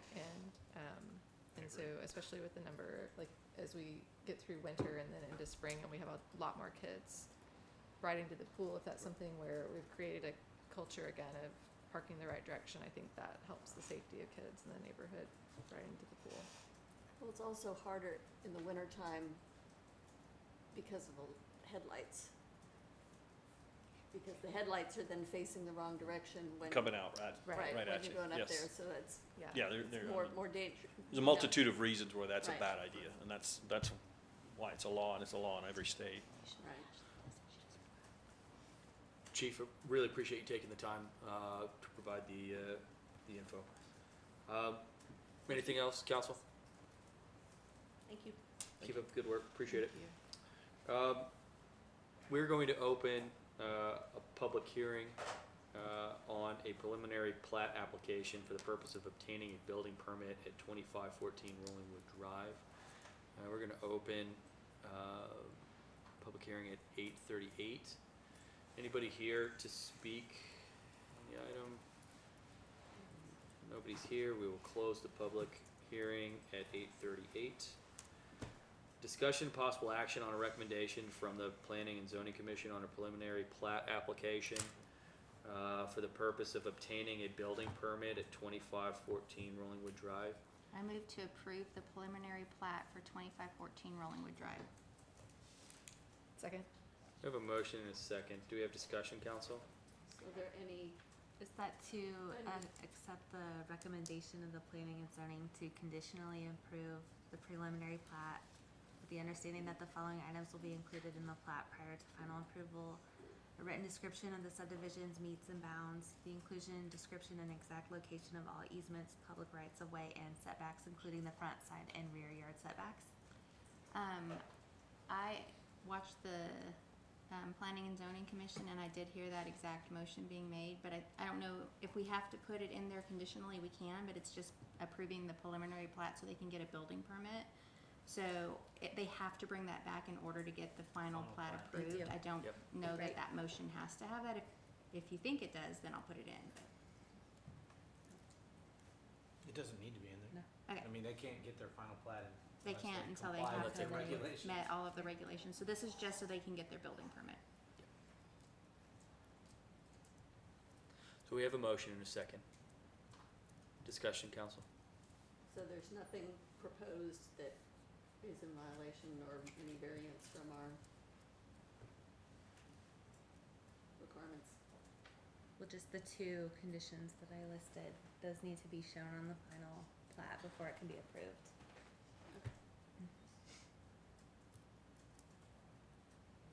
And the final plat will go back to P and Z, and then Correct. it'll come back to That's us, right. if And I'm then remembering and then this come back process for- We have correctly. another Right, round of correct. public Yeah, hearing. because we've done this before where Yeah. there've been That's right. conditions on it, and then you can't approve it without the conditions. That's right. Did you motion? Motion is Oh, second, discussion, can we vote? Vote, all in favor? Aye. Opposed? Sorry. Motion carries, thank you, council. We'll open a public hearing at 8:41, public hearing on an ordinance amending the city's code of ordinances, section 12.06, to prohibit the operation of motor-assisted scooters in the city, providing for a penalty up to $500 per day for a violation of this ordinance, providing for severability and an effective date. Do we have anybody here to speak on this item? We'll close the public hearing at 8:41. Call up item 19, discussion and possible action on an ordinance amending the city's code of ordinances, section 12.06, to prohibit the operation of motor-assisted scooters in the city, providing for a penalty of up to $500 per day for a violation of this ordinance, providing for severability and an effective date. Was there any promotion about this hearing tonight? Any information provided to residents? I mean, it's publicly posted. I believe we published it in the newspaper as well as put it on our website and posted. But we didn't do whatever our current version of Blackboard Connect or provide any, I put something on my city of Rollingwood, city council Facebook page, personally. I didn't see it on the city of Rollingwood page, but It wasn't requested of staff to do that, but we are happy to do that. well, I have scooters zipping around my house, personal scooters, from neighbors. And so I'm surprised that there's nobody here, because this to me is kind of the same idea as when we had the little, pocket bikes. And we had all kinds of people up in arms about banning the pocket bikes, which were not street legal. But I'm just surprised that there's nobody here to comment about banning scooters. I have asked the city attorney, I'm sorry, I didn't No, know. I did ask our city attorney if he could, look into, in an email, if he could look into whether or not we can have an ordinance that bans commercial scooters and still allows residential private scooters. And so he's going to evaluate that and bring it back, to city council if we don't take action on this tonight. And I think that's something important to look at because people own them now, and I just wanted an evaluation on that before I would be ready to vote on this. I'd like to hear that too, just to understand, because I know that with our ordinance that we have for the dockless bikes proposed, it exempts personal electric bikes, but then if it's a commercial electric bike, it has requirement for it, and so to at least to evaluate it, whether that's something to provide on the electric scooters as well. Can I recommend then that we postpone this item? So if we want direction, I mean, I've already done that, Oh, you Oh, have, okay. great. so you can. It's just a matter of enforcement, right? How do the officers determine which is a commercial scooter and which is a personal scooter? And, It doesn't have line printed on the side of it, or well, maybe not, I don't know the answer to those questions. But you can discriminate between commercial and non-commercial activities.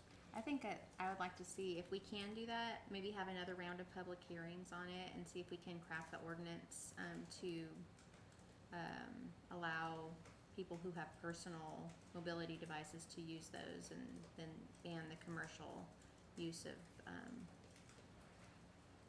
the scooters that. That's why, I think they're easily identifiable. I haven't seen any that look like private scooters. They have a thing where you have to swipe a credit card and you get pulled over. I think you'd be able to tell. Okay, well, And I'll just say, I mean, whether we do it tonight or later, I just wanna be transparent. I'm probably gonna vote against a prohibition against the scooters. I don't like the scooters, I've never been on one. If you get on one, will you let me know? I'll take a picture, Video. but I don't plan on it. But I do have a problem with them being abandoned, with being left behind, and so I would be fine with not prohibiting the use, but prohibiting the abandonment of them, and I know that they come around and pick them up supposedly, but There's not that many citizens in our neighborhood that actually use them, so maybe this could be solved through like an education campaign as opposed to signing an ordinance that bans them. I don't personally use them, but I don't think we should ban them personally. It's just me. I mean, I think that the conversations we've had about this in the past, it prompt me to want to take some action on having guidelines for it, are that our topography in our neighborhood, being so hilly, it's just not a safe method of transportation for a large part of our neighborhood, and that there are some parts of it that are safe. And so some people have their own scooters, or they, use a scooter, and so we talked about some streets allowing it, but really, it doesn't seem like there's a way to enforce not leaving the scooter somewhere if you don't have a well, my thought is, and I guess my question ordinance. would be, and I didn't mean to cut you off, but I have a question I think that pertains to that.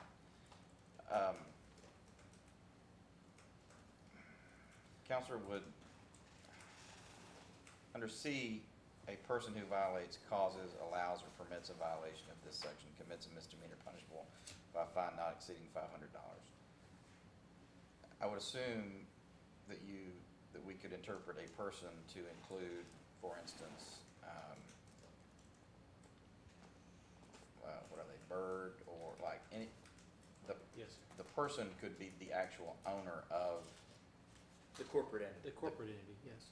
Well, yes, they could, but if we're talking about abandoning the person, I'm not sure how. Well, they would be causing it. Right, well, they own it, but they didn't abandon it. I have to look at that. It's a good question. I think probably we could hold them liable, but I'd like to look I at it. think if we could look at that, because I think therein lies the enforcement. You abandon, we pick up 5 or 10 of these, and they're behind lock and key, and then all of a sudden, Bird is popped with a $500 per day fine. All of a sudden, they Probably gets their attention. it gets their attention, and they probably program them to not be able to come into this neighborhood. They probably ring fence the neighborhood and say, you're not going in there anymore.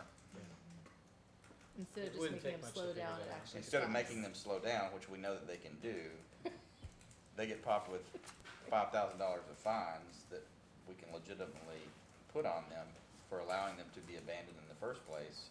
They probably all of a sudden figure out how to program them differently. Yeah, we can look at that, Okay. absolutely. And it shouldn't be too difficult to figure out.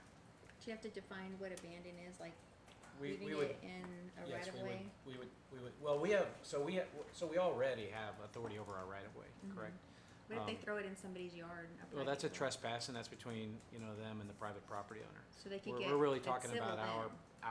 our city-owned right-of-ways and easements is what So we're as long talking as they throw it in someone's yard, they wouldn't get a ticket? Well, but the first 10 feet of everybody's front yard is the right of way, Could be. so. They'd have to run it. They'd have to and really yeah, give it a chunk, pencil note. yeah. And know that they could do that. I saw one go through the back of somebody's car on a video. Yeah. I mean, it's similar to if someone leaves, any piece of personal property in somebody else's yard. I mean, we don't have any authority to Okay. enforce that. Well, I will say that as far as the safety concern that originally started this, of Consider that our neighborhood really not having good topography for electric scooters, I think when people are buying okay. them, they're buying ones that are So actually what would it be? safer than the commercial ones that are available. And so there is a distinction in my mind a little bit between that and they're not Like a getting on, helmet. like they're more likely gonna wear a helmet actually, and then are gonna be aware of the surroundings. So, yeah, I mean, I think the point of this is that we have something in place so that during event time, when we start having an influx of scooters, that the police department knows what we want them to do about scooters and bikes, and then for our residents also to know, what if I have a bunch of scooters left in front of my house? What are we doing about it? And we have something in place as a city where we've made a decision about how we're gonna manage those shared spaces and people leaving scooters in them. I would That's tell a your neighbor. fundraising thing, isn't it? Okay.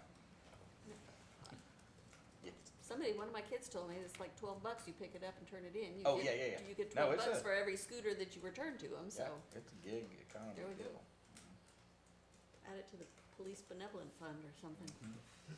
Yes,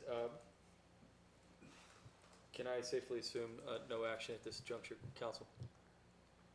I have some direction, if I can just make sure we're on the same page, we're all Perfect. tracking. We'll look at how to ensure that we can enforce any abandonment against the company, essentially. So that we don't have to see a person actually dump the bike. And and then I'll actually come back with an ordinance that includes that type of language for your consideration at the next meeting. And also for the personal scooter versus commercial, are you gonna? Well, we've I was hearing, covered that. yeah, I can. Full disclosure, if the answer to that is yes, and I may get voted down, which is totally cool. I would probably offer an amendment to strike A. That's what I was hearing, so I think it might be good for y'all to go ahead and take a vote on whether or not you wanna ban them tonight, cause that'll make a difference as to whether or not we do the difference between the commercial and the. I'm willing to vote on it, if we know that we're gonna come back with a reworking of the ordinance Right, and or not. because if the majority of y'all are not willing to implement a ban, there's no sense in looking at the differentiation between personal and commercial, because won't be relevant. But I can still come back with the information regarding the abandonment in your right of way. So I would Does that make personally, sense? I would distinguish it between scooters and bikes, cause I think that there Right, these could are be- only scooters, bikes so, are next. Yeah, okay, so I think they got a little, I heard some language, I just wanted to clarify. I'm not sure that I wanna ban all electric scooters, I just want to know that we have a policy related to commercial electric scooters. And that's what I'm saying is, I would still vote against that. But I'm happy to be outvoted next time, cause I don't think it really, I think in either scenario, I think we would still want the Okay. liability language in there. Alright, so y'all are comfortable with me coming back with language that includes a differentiation between commercial and personal with respect to what's banned and not banned within the community, doing that work and bringing it back? I'd be fine with that. Okay, alright. I feel good about that. Then I'm good. And then I just didn't wanna because- do any work that y'all didn't really need. Like, I'm cool with getting beaten on the amendment if that's the will of the council, but either way, we Okay. would still want to differentiate between commercial and Okay. we'd still want to be able to enforce against the commercial Yes, sir. abandonment. Alright, very good, I have some direction and that's all I would need. I think that Perfect. we had this on this is our second public hearing on this. And it's been about prohibiting scooters this whole time. So if we do wanna change direction, I'm not saying I'm not open to that. But I do think that this conversation started because, of the safety issues, of the abandonment issues, of the, different events that we have around us. Amy thoughtfully went and talked to somebody in the neighborhood who, works with scooters, Gavin connected companies. us, yeah. And they gave us the original, information, so, I think it's worth having another public hearing and looking and seeing if people would like to have their own personal scooter, but not have these commercial scooters, or if we ban them all together, or if we don't ban them, but I think it needs a public hearing and we have those options available. I have some concur. direction. Okay, more public discussion. We've got 35 minutes. Great. Fantastic. Okay, ready? We're gonna open a public hearing at 8:55. Public hearing on an ordinance adopting a new article of the city's code of ordinances by adding chapter 12, Chapter and vehicles, Article 12.08, dockless vehicles, electric bicycles and bicycles equipped with GPS, providing for the regulation of dockless vehicles, electric bicycles and bicycles equipped with GPS in the city, providing for permit requirements for dockless vehicles, electric bicycles, and bicycles equipped with GPS, providing for a penalty of up to $500 per day for a violation of this ordinance, providing for severability and an effective date.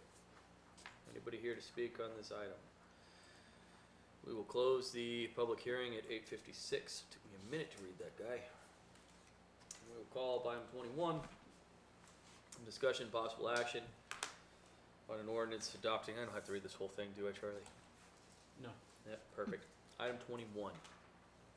Council discussion, possible action regarding largely the same discussion that we just had, except dockless bikes or electric bikes instead of scooters. And not banning them, but allowing them. There we go. Allowing commercial electric bikes, Yes, subject to a license. that is correct. And then also allowing residential use, continued use Yes. of personal Correct. electric bikes. So I noticed that we need to fill in a number of total permits. Yes, Do we need to do that when we adopt the ordinance? yes. And then the other thing was that I think I asked last time about whether the application, the ordinance is drafted, that the person submits the application to the office of the chief of police, but then the form itself is actually to the city administrator. Wow, okay. So I don't know if we need to actually amend the ordinance to reflect that it's the, like the city administrator. However you wanna do it. I think this, it needs to go through the city administrator, All right. but, with input from the chief of police on any questions that are related to that, but,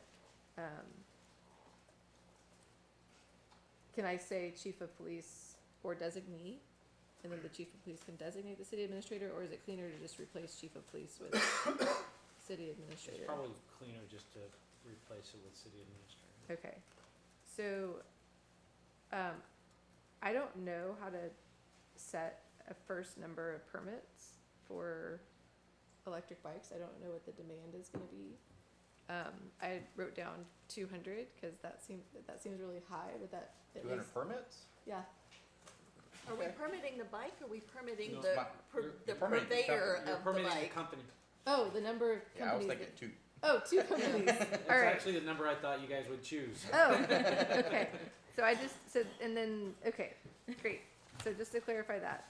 So we're Cause I just think giving there the, are only like 4 or 5 of the companies. so not 200. Yes. Okay, I shot a little high on that It's a number. very aggressive, It gets the conversation going. it does. It really does. Since Very she's open. always Yes. chief of police, Nobody she's said gonna zero. choose the city Yeah. So administrator. I think 2. All right. So I'm ready to, I could make a motion if we want to have discussion based on Yes, please. that conversation and clarifying with my colleagues that 200 is too high. I don't- Yeah, That is a free market. by about 196. It's competition. So I would move to adopt a new article of the city's code of ordinances by adding chapter 12 traffic and vehicles, article 1208 dockless vehicles, electric bicycles and bicycles equipped with GPS, as shown in the agenda. With the city administrator being the processing agent. Yes, with the city administrator being the And processing we'll agent make all and, those changes. and 2 permits. Okay. That's good enough for me. Do you have to say the providing for severability and No, ma'am. the effective date? Second. Motion is second. Discussion. Council? So if we're issuing 2 permits, that means that anybody beyond those 2 companies can't let anybody ride a bicycle into Rollingwood? Yeah.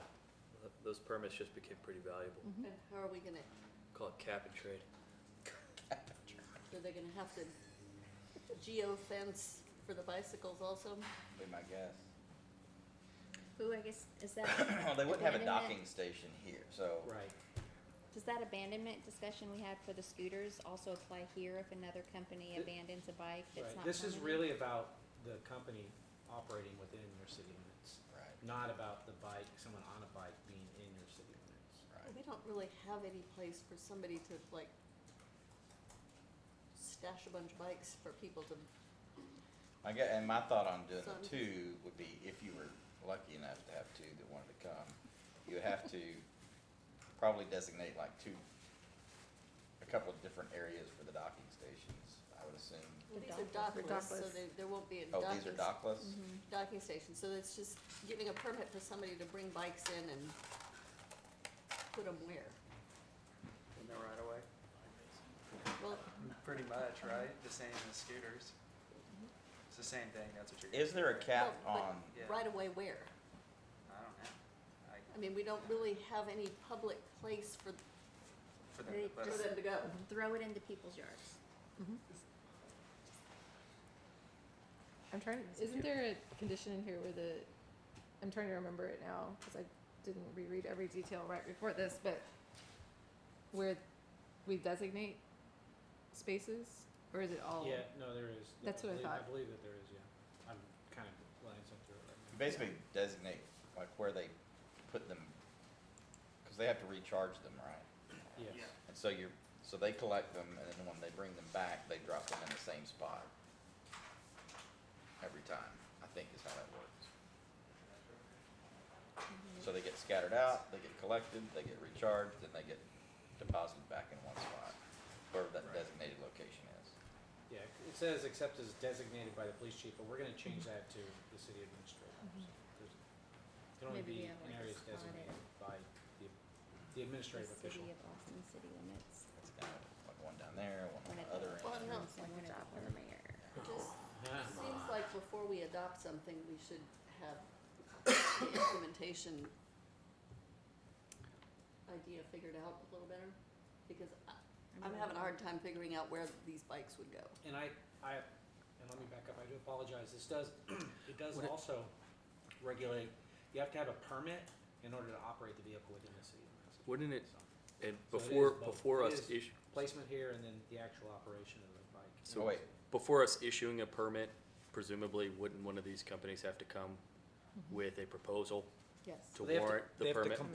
they have to comply with the Right, process. so if they're going to, if we're considering issuing a permit, presumably part of that consideration would be, how do you intend to implement your business in the city of Rollingwood? Where are you going to put your bikes? yeah, I think you could cover that in the permit application. It's, Exactly. it's in G, it's in. So you would actually address it, that way we're not artificially saying where, Gotcha. I don't know how many people on this dais are experts, with the business models for these things, but I certainly am not. I know I'm not, I wouldn't presume to know the best location, for a business that was considering doing business in this way in our jurisdiction. I'd just as soon leave it up to them to figure out a proposal, come to the city, propose it to us, and then we can either issue the permit, or not. So, I would agree, and then O5G, it talks about the vehicles can't be parked on streets, sidewalks, or in right-of-ways, except in the areas designated by the police chief, which is gonna be The city administrator. but with, in course, I think in working with the police chief, And then presumably the city administrator would allow it or disallow it right. per the permit. And correct. in the conversations that I've had, one of the things that we don't have a solution for, especially in our business district right now, is the last mile problem. And so there is a bus stop that's over on Mopac and Bee Caves and over in that area. And if there were bikes positioned there, people could ride them into the last mile connection Sure. into Rollingwood businesses. And then if there were bikes over in the Trader Joe's area and the Endeavor area and some Right. of the different hubs right there, then those people would be able to ride them back over to that bus stop. And I would certainly think, I On mean, bee caves? In the ideally- sections that, in the so sections I- that allow it. and ideally, when we have perfected our workings and dealings with with TxDOT for full sidewalks and bike lanes up and down Bee Cave. Little easier to imagine at that point. We'll get there over some time, but we'll get there.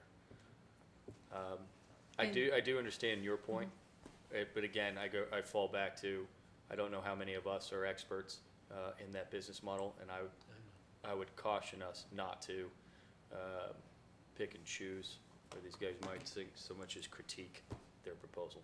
Milton. I would say the same thing, to see what gets proposed and just recognize that I think there's different things different problems that we have that could get solved with this, and it would be interesting to see what gets proposed. I'm interested in that as well. And I see that we have a $10 fee per bike, which is appropriate. But would we have an opportunity to offer some sort of cap on the number of bikes? But I agree with the mayor in that I'm no expert on how many bikes would be appropriate for the community, but if you could put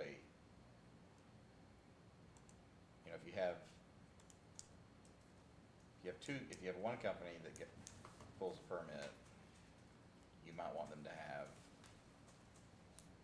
50 bikes.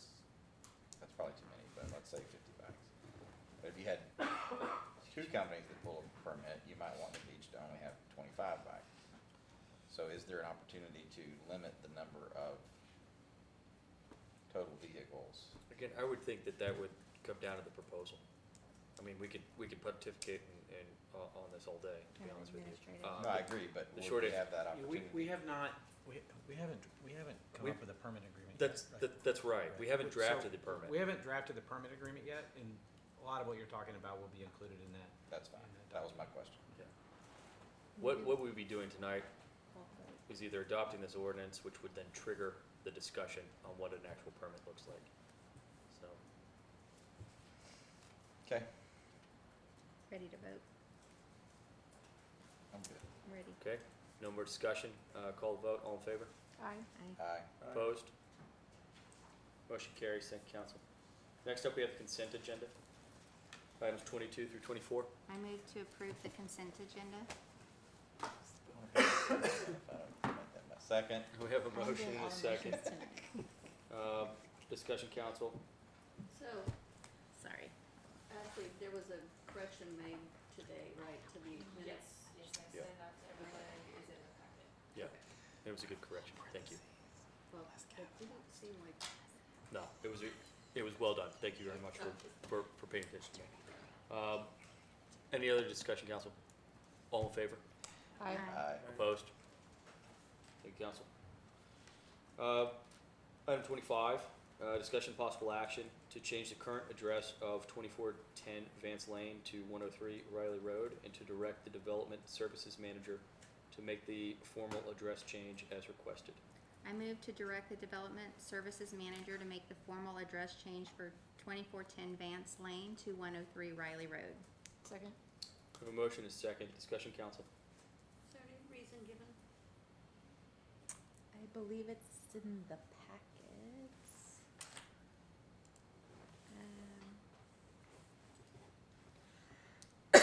The most recognizable is easiest access point in a case of an emergency, as well as consistency and cohesiveness with the Keller's current residence at 105 Riley.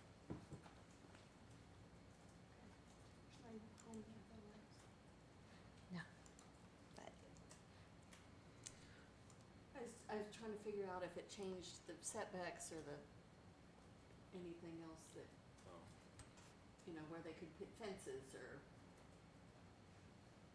It's like the same thing when we approved it for the one that's on Randolph Place and Rollingwood Drive. It's the same, it Same changed formula. his, where he could put the fences. It does make sense to me that, the way that this lot's situated. So I would just call the vote on it and see if we wanted to do it or not. No other discussion? All in favor? Aye. Aye. Opposed? Motion carries. Thank you, council.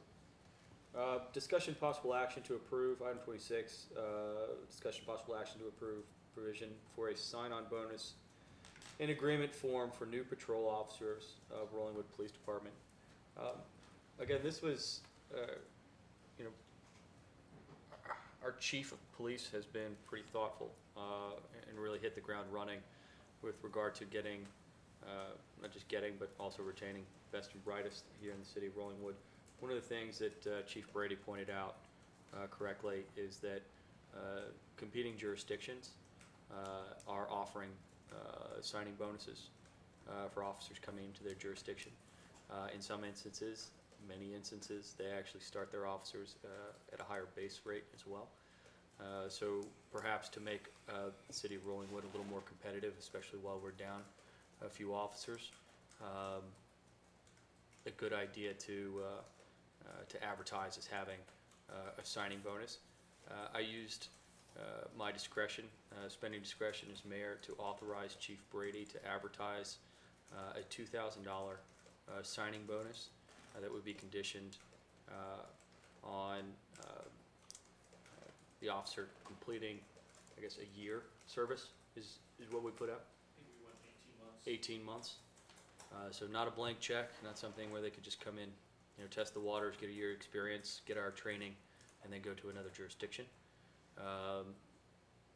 Chief, would you mind letting us know kind of what kind of feedback, or I guess just to round out that last part of the conversation, used my spending authority to do that, and now I'm coming to council in the hopes that you guys will approve the spending. We'll back you up. I don't mind being out on the limb for this. I would assume that you guys would want to be there with me, just a show of support for getting, again, the best officers that we can have as we work to update our compensation schemes. We put a lot on Chief Brady's shoulders in making sure that both the community and the officers that we have in this community understand that we do have their backs. And folks that might consider coming and joining our department, let them know that we really want them, right? Chief, would you mind just giving us a little bit of color on what feedback, if any, we've received so far? So we've seen increased interest in applying. Well, I say that, but I don't really have a metric prior to my being here, how we've done in past postings. But I mean, I can tell you anecdotally, just to take the TML website, if you guys search law enforcement and scroll, we need something. There's a lot of openings. Law enforcement right now, it's very competitive to get candidates. In the past, it was a career choice that attracted many more people than it does today. This is a common problem with jurisdictions around the country. I just came from a school. I was last 2 days I was at, and everyone was lamenting the same concern that they're having trouble recruiting, they're having trouble retaining, they're not getting the number. I can tell you, in Corpus, it used to be well over 1,000 people applying for 20-some positions. Now we're lucky to get several hundred. By the time you screen them out and background them, you're lucky to get that 20, 25 officers. So it's not unique to us, but I think we're in a position where we're surrounded by agencies that are paying more step pays and so forth. Spoke with the mayor. He was generous enough to allow me until I can present you with some more data and have a better scheme in terms of a payroll matrix. I thought the signing bonus would be something to just catch the eye of those applicants that are out there that are, scanning the sites, and they see that. If it grabs their attention and they read it longer and maybe research the city, more likely to call us up or send in an application was my thought process. Is $2,000 competitive? Well, it's We beat Westlake. Westlake is offering We beat 1,000. Westlake. Of course, their salaries and benefits are higher, but in terms of the signing bonus, they're offering that. I think Lockhart's now up to 3,000 for a signing bonus. So, it's competitive. So, worked with our legal, and we've drafted a document I believe you have in your package. But so there's some steps required to get to get 50%, to get $1,000. They have to successfully complete the FTO program, the field training program, and that length of time would vary depending on the aptitude and the experience of the candidate. You might have somebody with prior law enforcement as opposed to kind of a new boot. and then upon the completion of 18 months of employment with us. So we won't have maybe an individual that gets off the FTO program, does 4 months, and leaves for another city.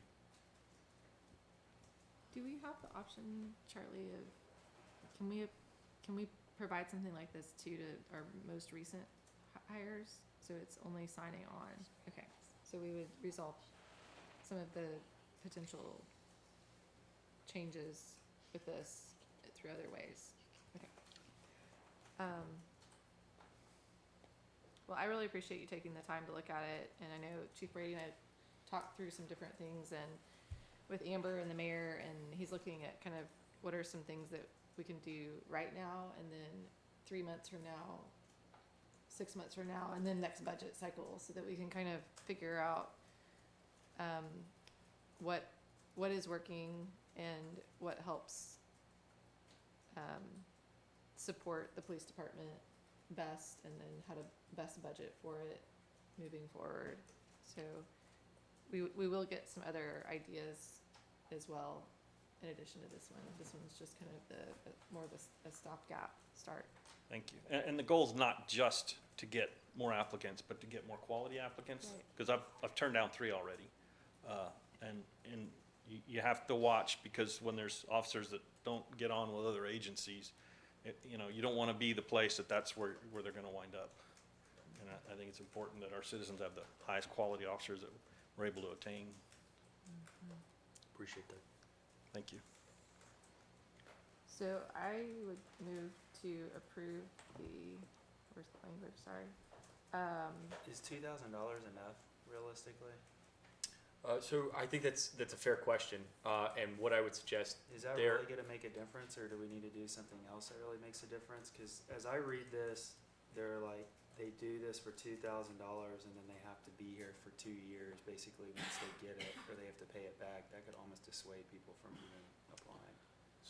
So, and I think that's a fair criticism. Considering The idea we being, don't even have enough let's applicants. see if we can garner the attention from the type of applicants that we're hoping to garner the attention Yeah, from, and and then then we can amend it accordingly. and then perhaps we'll amend it if necessary. That said, no applicants. It's not a wide open bank. Don't hold out. So, in any case, I do think it's as Amy put it best. This is a stopgap to fill an immediate need, a Band-Aid of sorts, as we really work towards a longer term solution for officer retention. So what's the difference between items 4 and 5?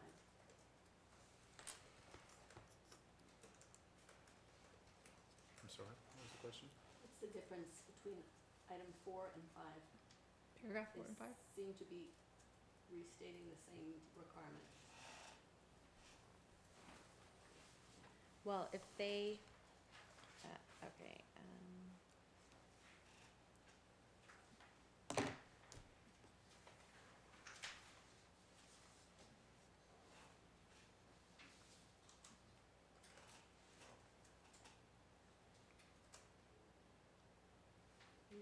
I'm not seeing what number 5 is adding that's not already covered in 4.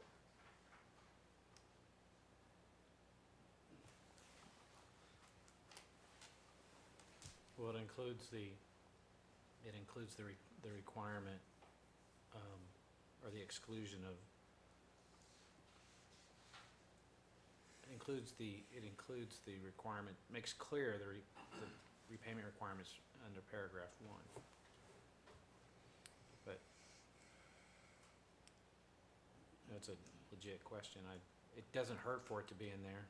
I didn't drive this, one of my associates drafted it and ran it through with the chief, so. It seems redundant. I feel like at this point, I would feel uncomfortable removing it because I haven't had the opportunity to think about all these things without it Right. there. Yeah. I mean, I'm assuming that my lawyer put it in there for a reason. Yes, I just looking at it, I trying to just don't pause. know what it would be. did you make a motion that I needed I to second? started making a motion and then I stopped. Okay. you gonna make a motion? I am. If, unless there's more questions, but I Just can make a restraining motion and myself we for can my continue colleagues, because discussion. you know how I would like move to make to- motions. to approve the provision for a So- sign-on bonus and agreement form for new patrol officers in the Rollingwood Police Department. That was my motion. Second. We have a motion and a second. Discussion, council. All in favor? Aye. Opposed? Motion carries. Thank you, council. Thank you, chief. I think that's the last thing we've got for you on the agenda, if, unless you just want to take in the rest of it.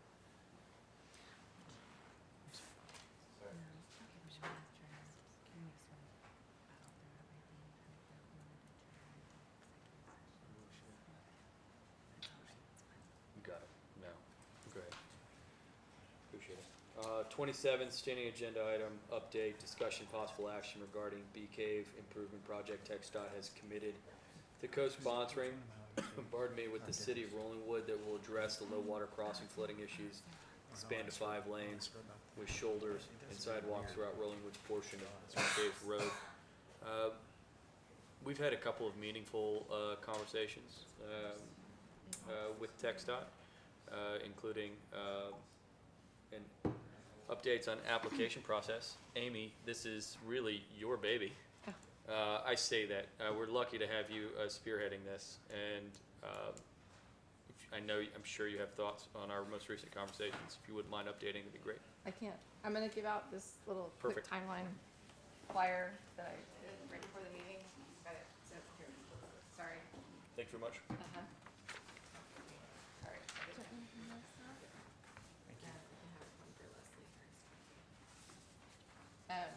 So what I put together a quick timeline that goes with this item and then the next item too, just so that you can kind of have a visual on a few of the things. And it helped me too to feel like I'm ready for 2020. Sorry.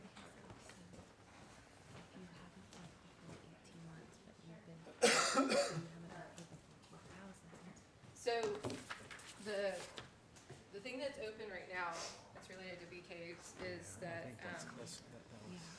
there's a open call for the Campo 2045 plan. And so we've been working with EPI at TxDOT on our application. And so the top line of this timeline kind of shows what's happening. There was a workshop that Amber and Wendy and I and Ashley all listened to on the 13th. The application deadline for submitting bee caves for the 2045 plan is December 4th.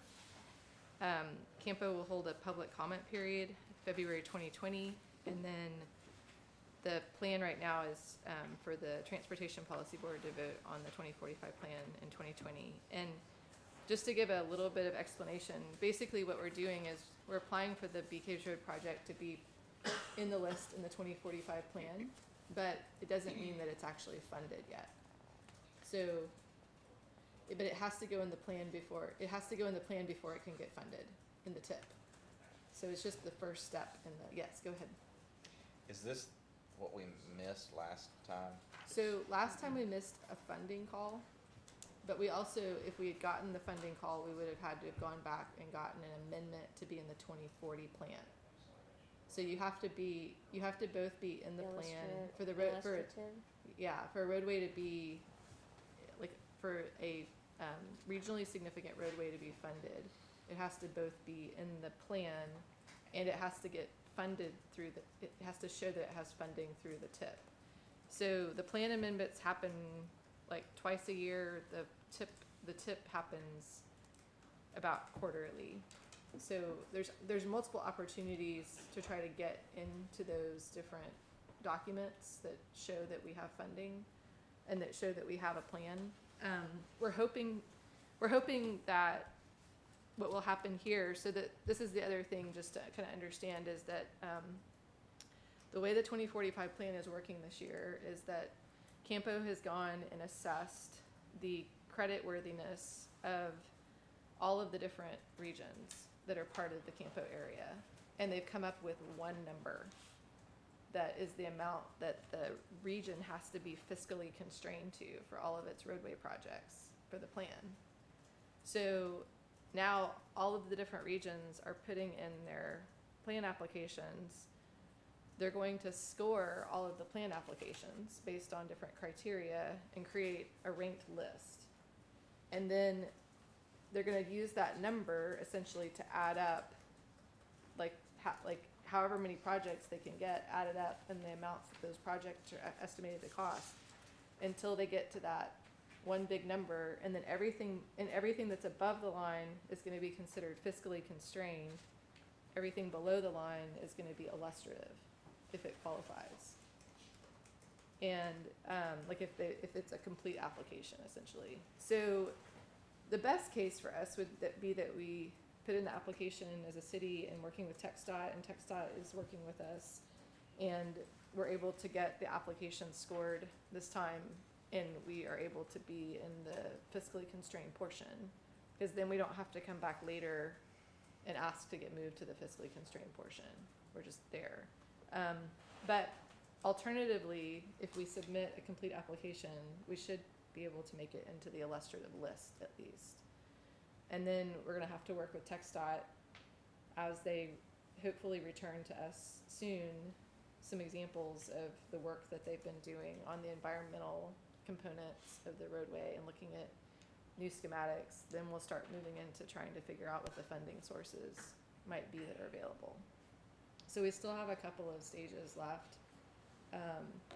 I think both Mike and I were hoping that we would have seen some design examples before we have to put in the information for the plan, just from a, Doesn't seem likely at this point, though. yeah, just so that we would understand kind of what some of the concerns might be from businesses and residents along DeKalb's Road before we would go to the plan. But we are where we are, and I think that we're going to try to make the best effort that we can to be in the plan and to hopefully be in the fiscally constrained portion. Again, it sounds like that means there's money, but it doesn't actually mean the project is funded. We still have to go out for funding. So that's the lingo, just so everybody kind of understands where we are. And we are supposed to have a meeting, I think the first week in December with TxDOT, where we're supposed to see, Yeah, we're technically, I think, tentatively set for December 3rd. some possible initial plans. So we'll see if what that reveals. But we will most likely already have our application done. Amber's been working on upping some of the descriptive parts and really integrating in the work that we've done. And For the sake of this conversation as well, can I go ahead and call up item 28, discussion and possible action on a resolution of the city of Rollingwood of intent to commit funding and or right-of-way acquisition for the BK Road Improvement Project. Ideally, so that you can just kind of segue from what we're talking about now, immediately into why that intent to commit funding might be critical during our process. well, I think that was one of the questions that we had that came up during the workshop call, was whether we would want to go ahead and take the additional step right now of putting together a resolution that shows that we intend to participate in the funding, or whether that's something that we wait for and wait to see where we land in the list. Sure. And so it's kind of more of a question of, it might improve our scoring, so it might get us a little bit higher score. And I thought it was a great, like, Amber had that takeaway that if that was something that we could potentially talk about Yeah. tonight. And I asked Charlie if that bound the council in any way, and he said our resolution would. Resolution isn't gonna bind you. So, we should do it. Cause they did say in the Just call that the obviously the purpose there would be to demonstrate Rollingwood as a community, our desire to move forward in this regard. Yeah. Right. So I we guess don't have a anything will to specific move forward. drafted, cause it was really, like, there's been just a lot. One of the reasons I did the timeline is cause I think it helps also show that we're about to have a lot moving at the same time. Yep.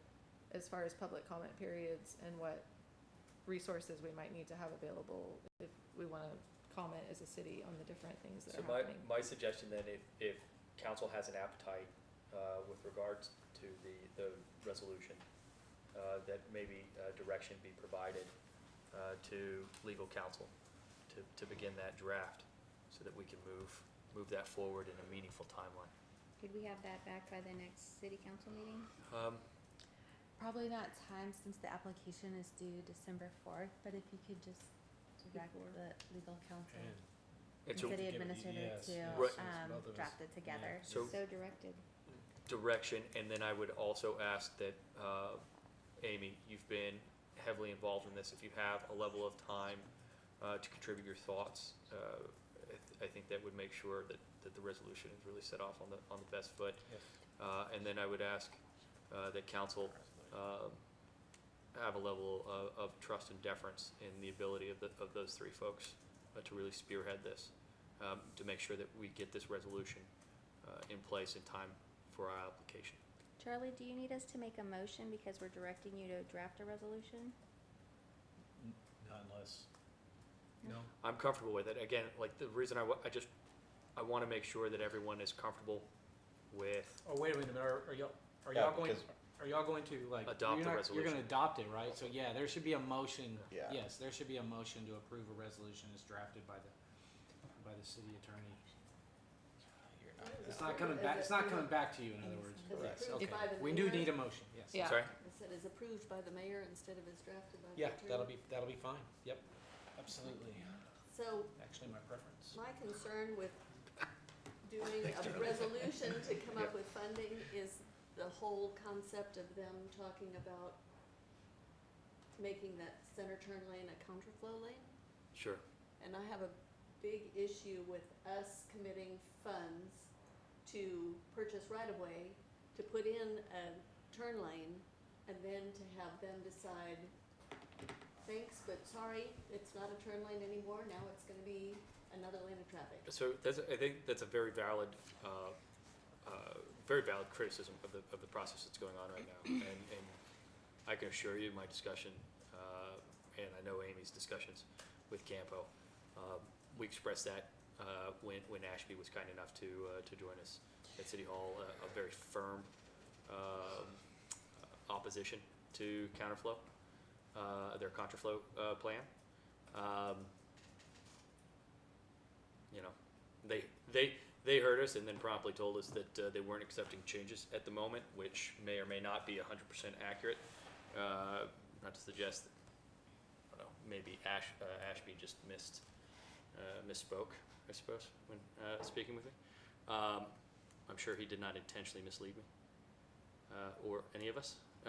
With that point, though, we're on a long list of regional stakeholders that do not think that that is a viable plan. By Campo's own discussion points with regard to traffic, at the height of traffic flow, there is not even, let's go ahead and say during rush hour, there is not one singular direction with which a majority of the traffic flows. Right, there it is this portion of Bee Cave Road from 360 to the Mopac, from all intents and purposes, is an urban street more than it is a thoroughfare to get from A to B. Right. And I would argue, until I was blue in the face, that is literally the concept of 360.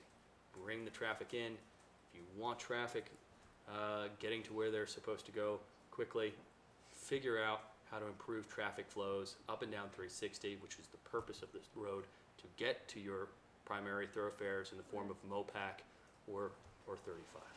Right?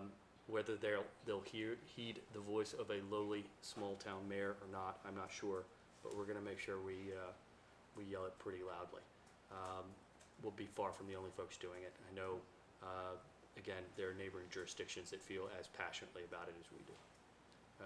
With regard to that, and with regard to this resolution, to be clear, we're not committing funds to anything. What we're committing the city of Rollingwood to is an indication that we're ready to find a solution here.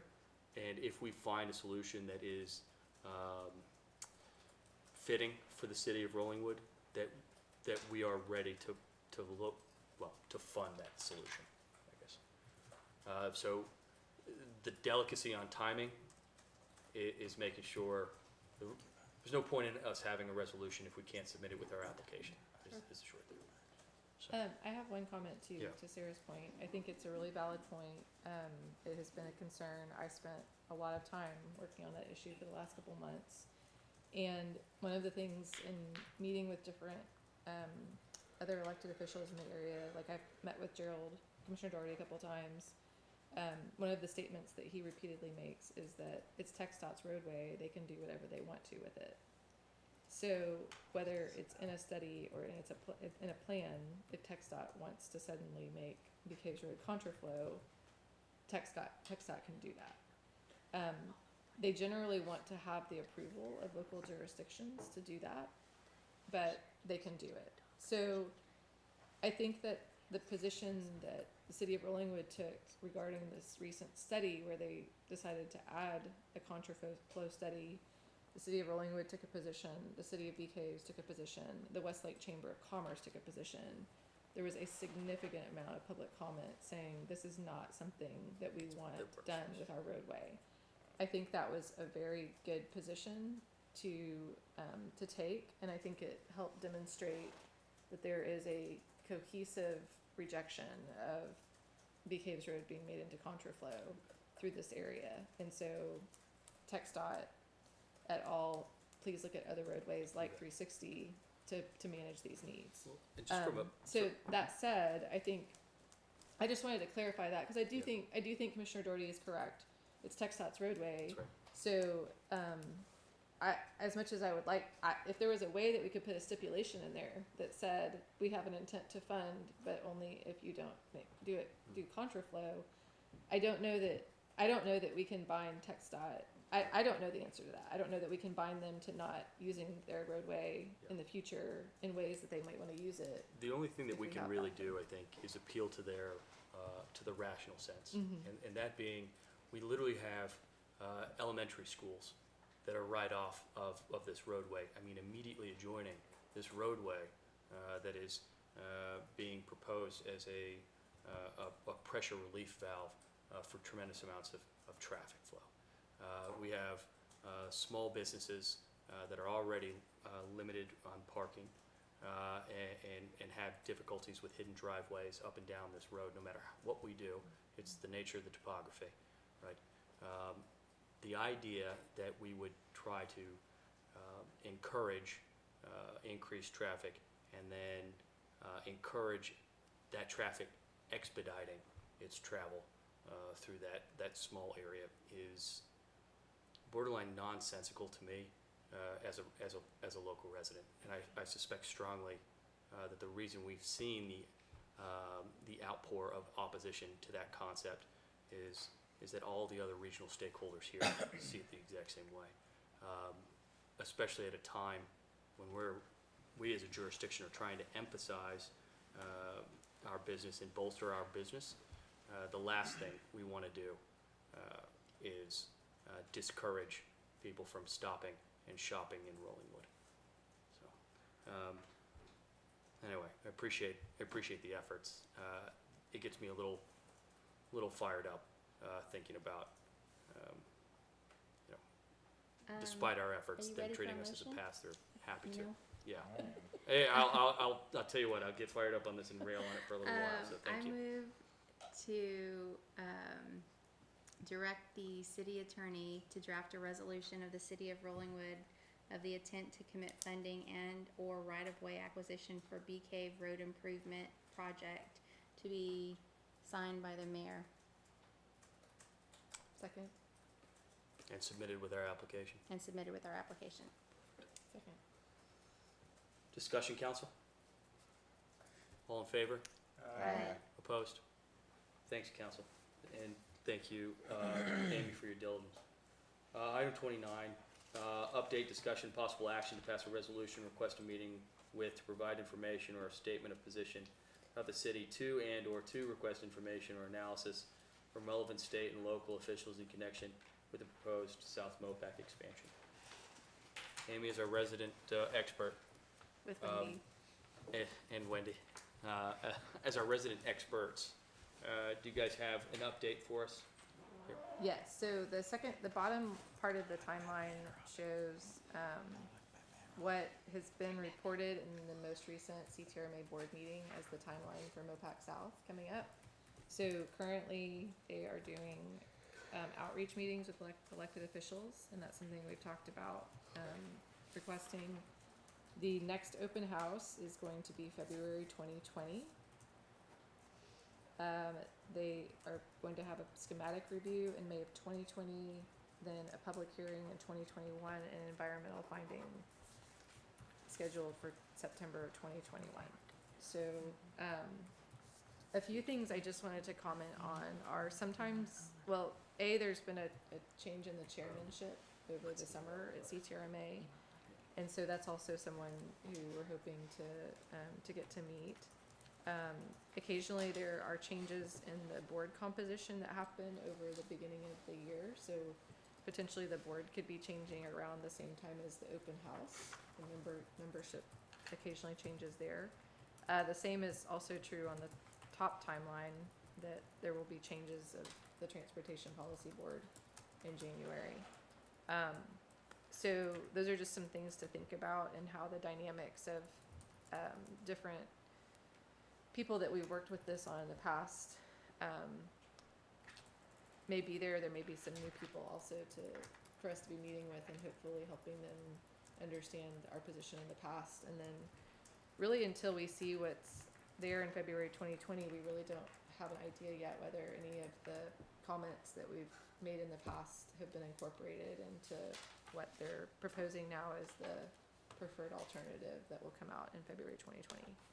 So we've been thinking a little bit about how to be prepared for February 2020, and if anyone has thoughts, we can take them now, and hopefully by next council meeting or January, we'll have some additional action items related to being prepared for that open house and the public comment period. Thank you. Thoughts, questions, action, council? To update you, Amy, we are making a request for the elected official outreach. Oh, great. Okay, moving on to item 30, discussion possible action to review applications, make appointments to the Park Commission, Utility Commission, RCDC, Planning and Zoning Commission, and the Board of Adjustment. We have one application from Phil McDuffie for a vacancy on our Park Commission. I move to appoint Phil McDuffie to the Park Commission. Second. Discussion, sorry. I just want to thank him for serving. I know he is an avid user of the dog park, and I'm really glad. You mean the field that is, I mean, has sorry, an the off-leash field that has dog an policy? off-leash dog policy. Okay, You're right. thank you. Thank you for the correction, but I'm excited that we're going to have more representatives on our park commission. I agree. All in favor? Aye. Opposed? Perfect. Look forward to having another voice there. Okay, so for items 33 through 43, just let the record reflect that those department reports are available should anybody want them. At this time, our last two items are in executive session, and we do not have any additional action items this evening. I appreciate everyone who's not going to be in these executive sessions for joining us this evening. And I will call up item 31, executive session pursuant to Texas Local Government Code, section 551.071, consultation with legal counsel regarding the agreement by and between the City of Austin and the City of Rollingwood for the provision of wholesale water services. We'll open executive session at 9:45 after we await for the chamber to clear.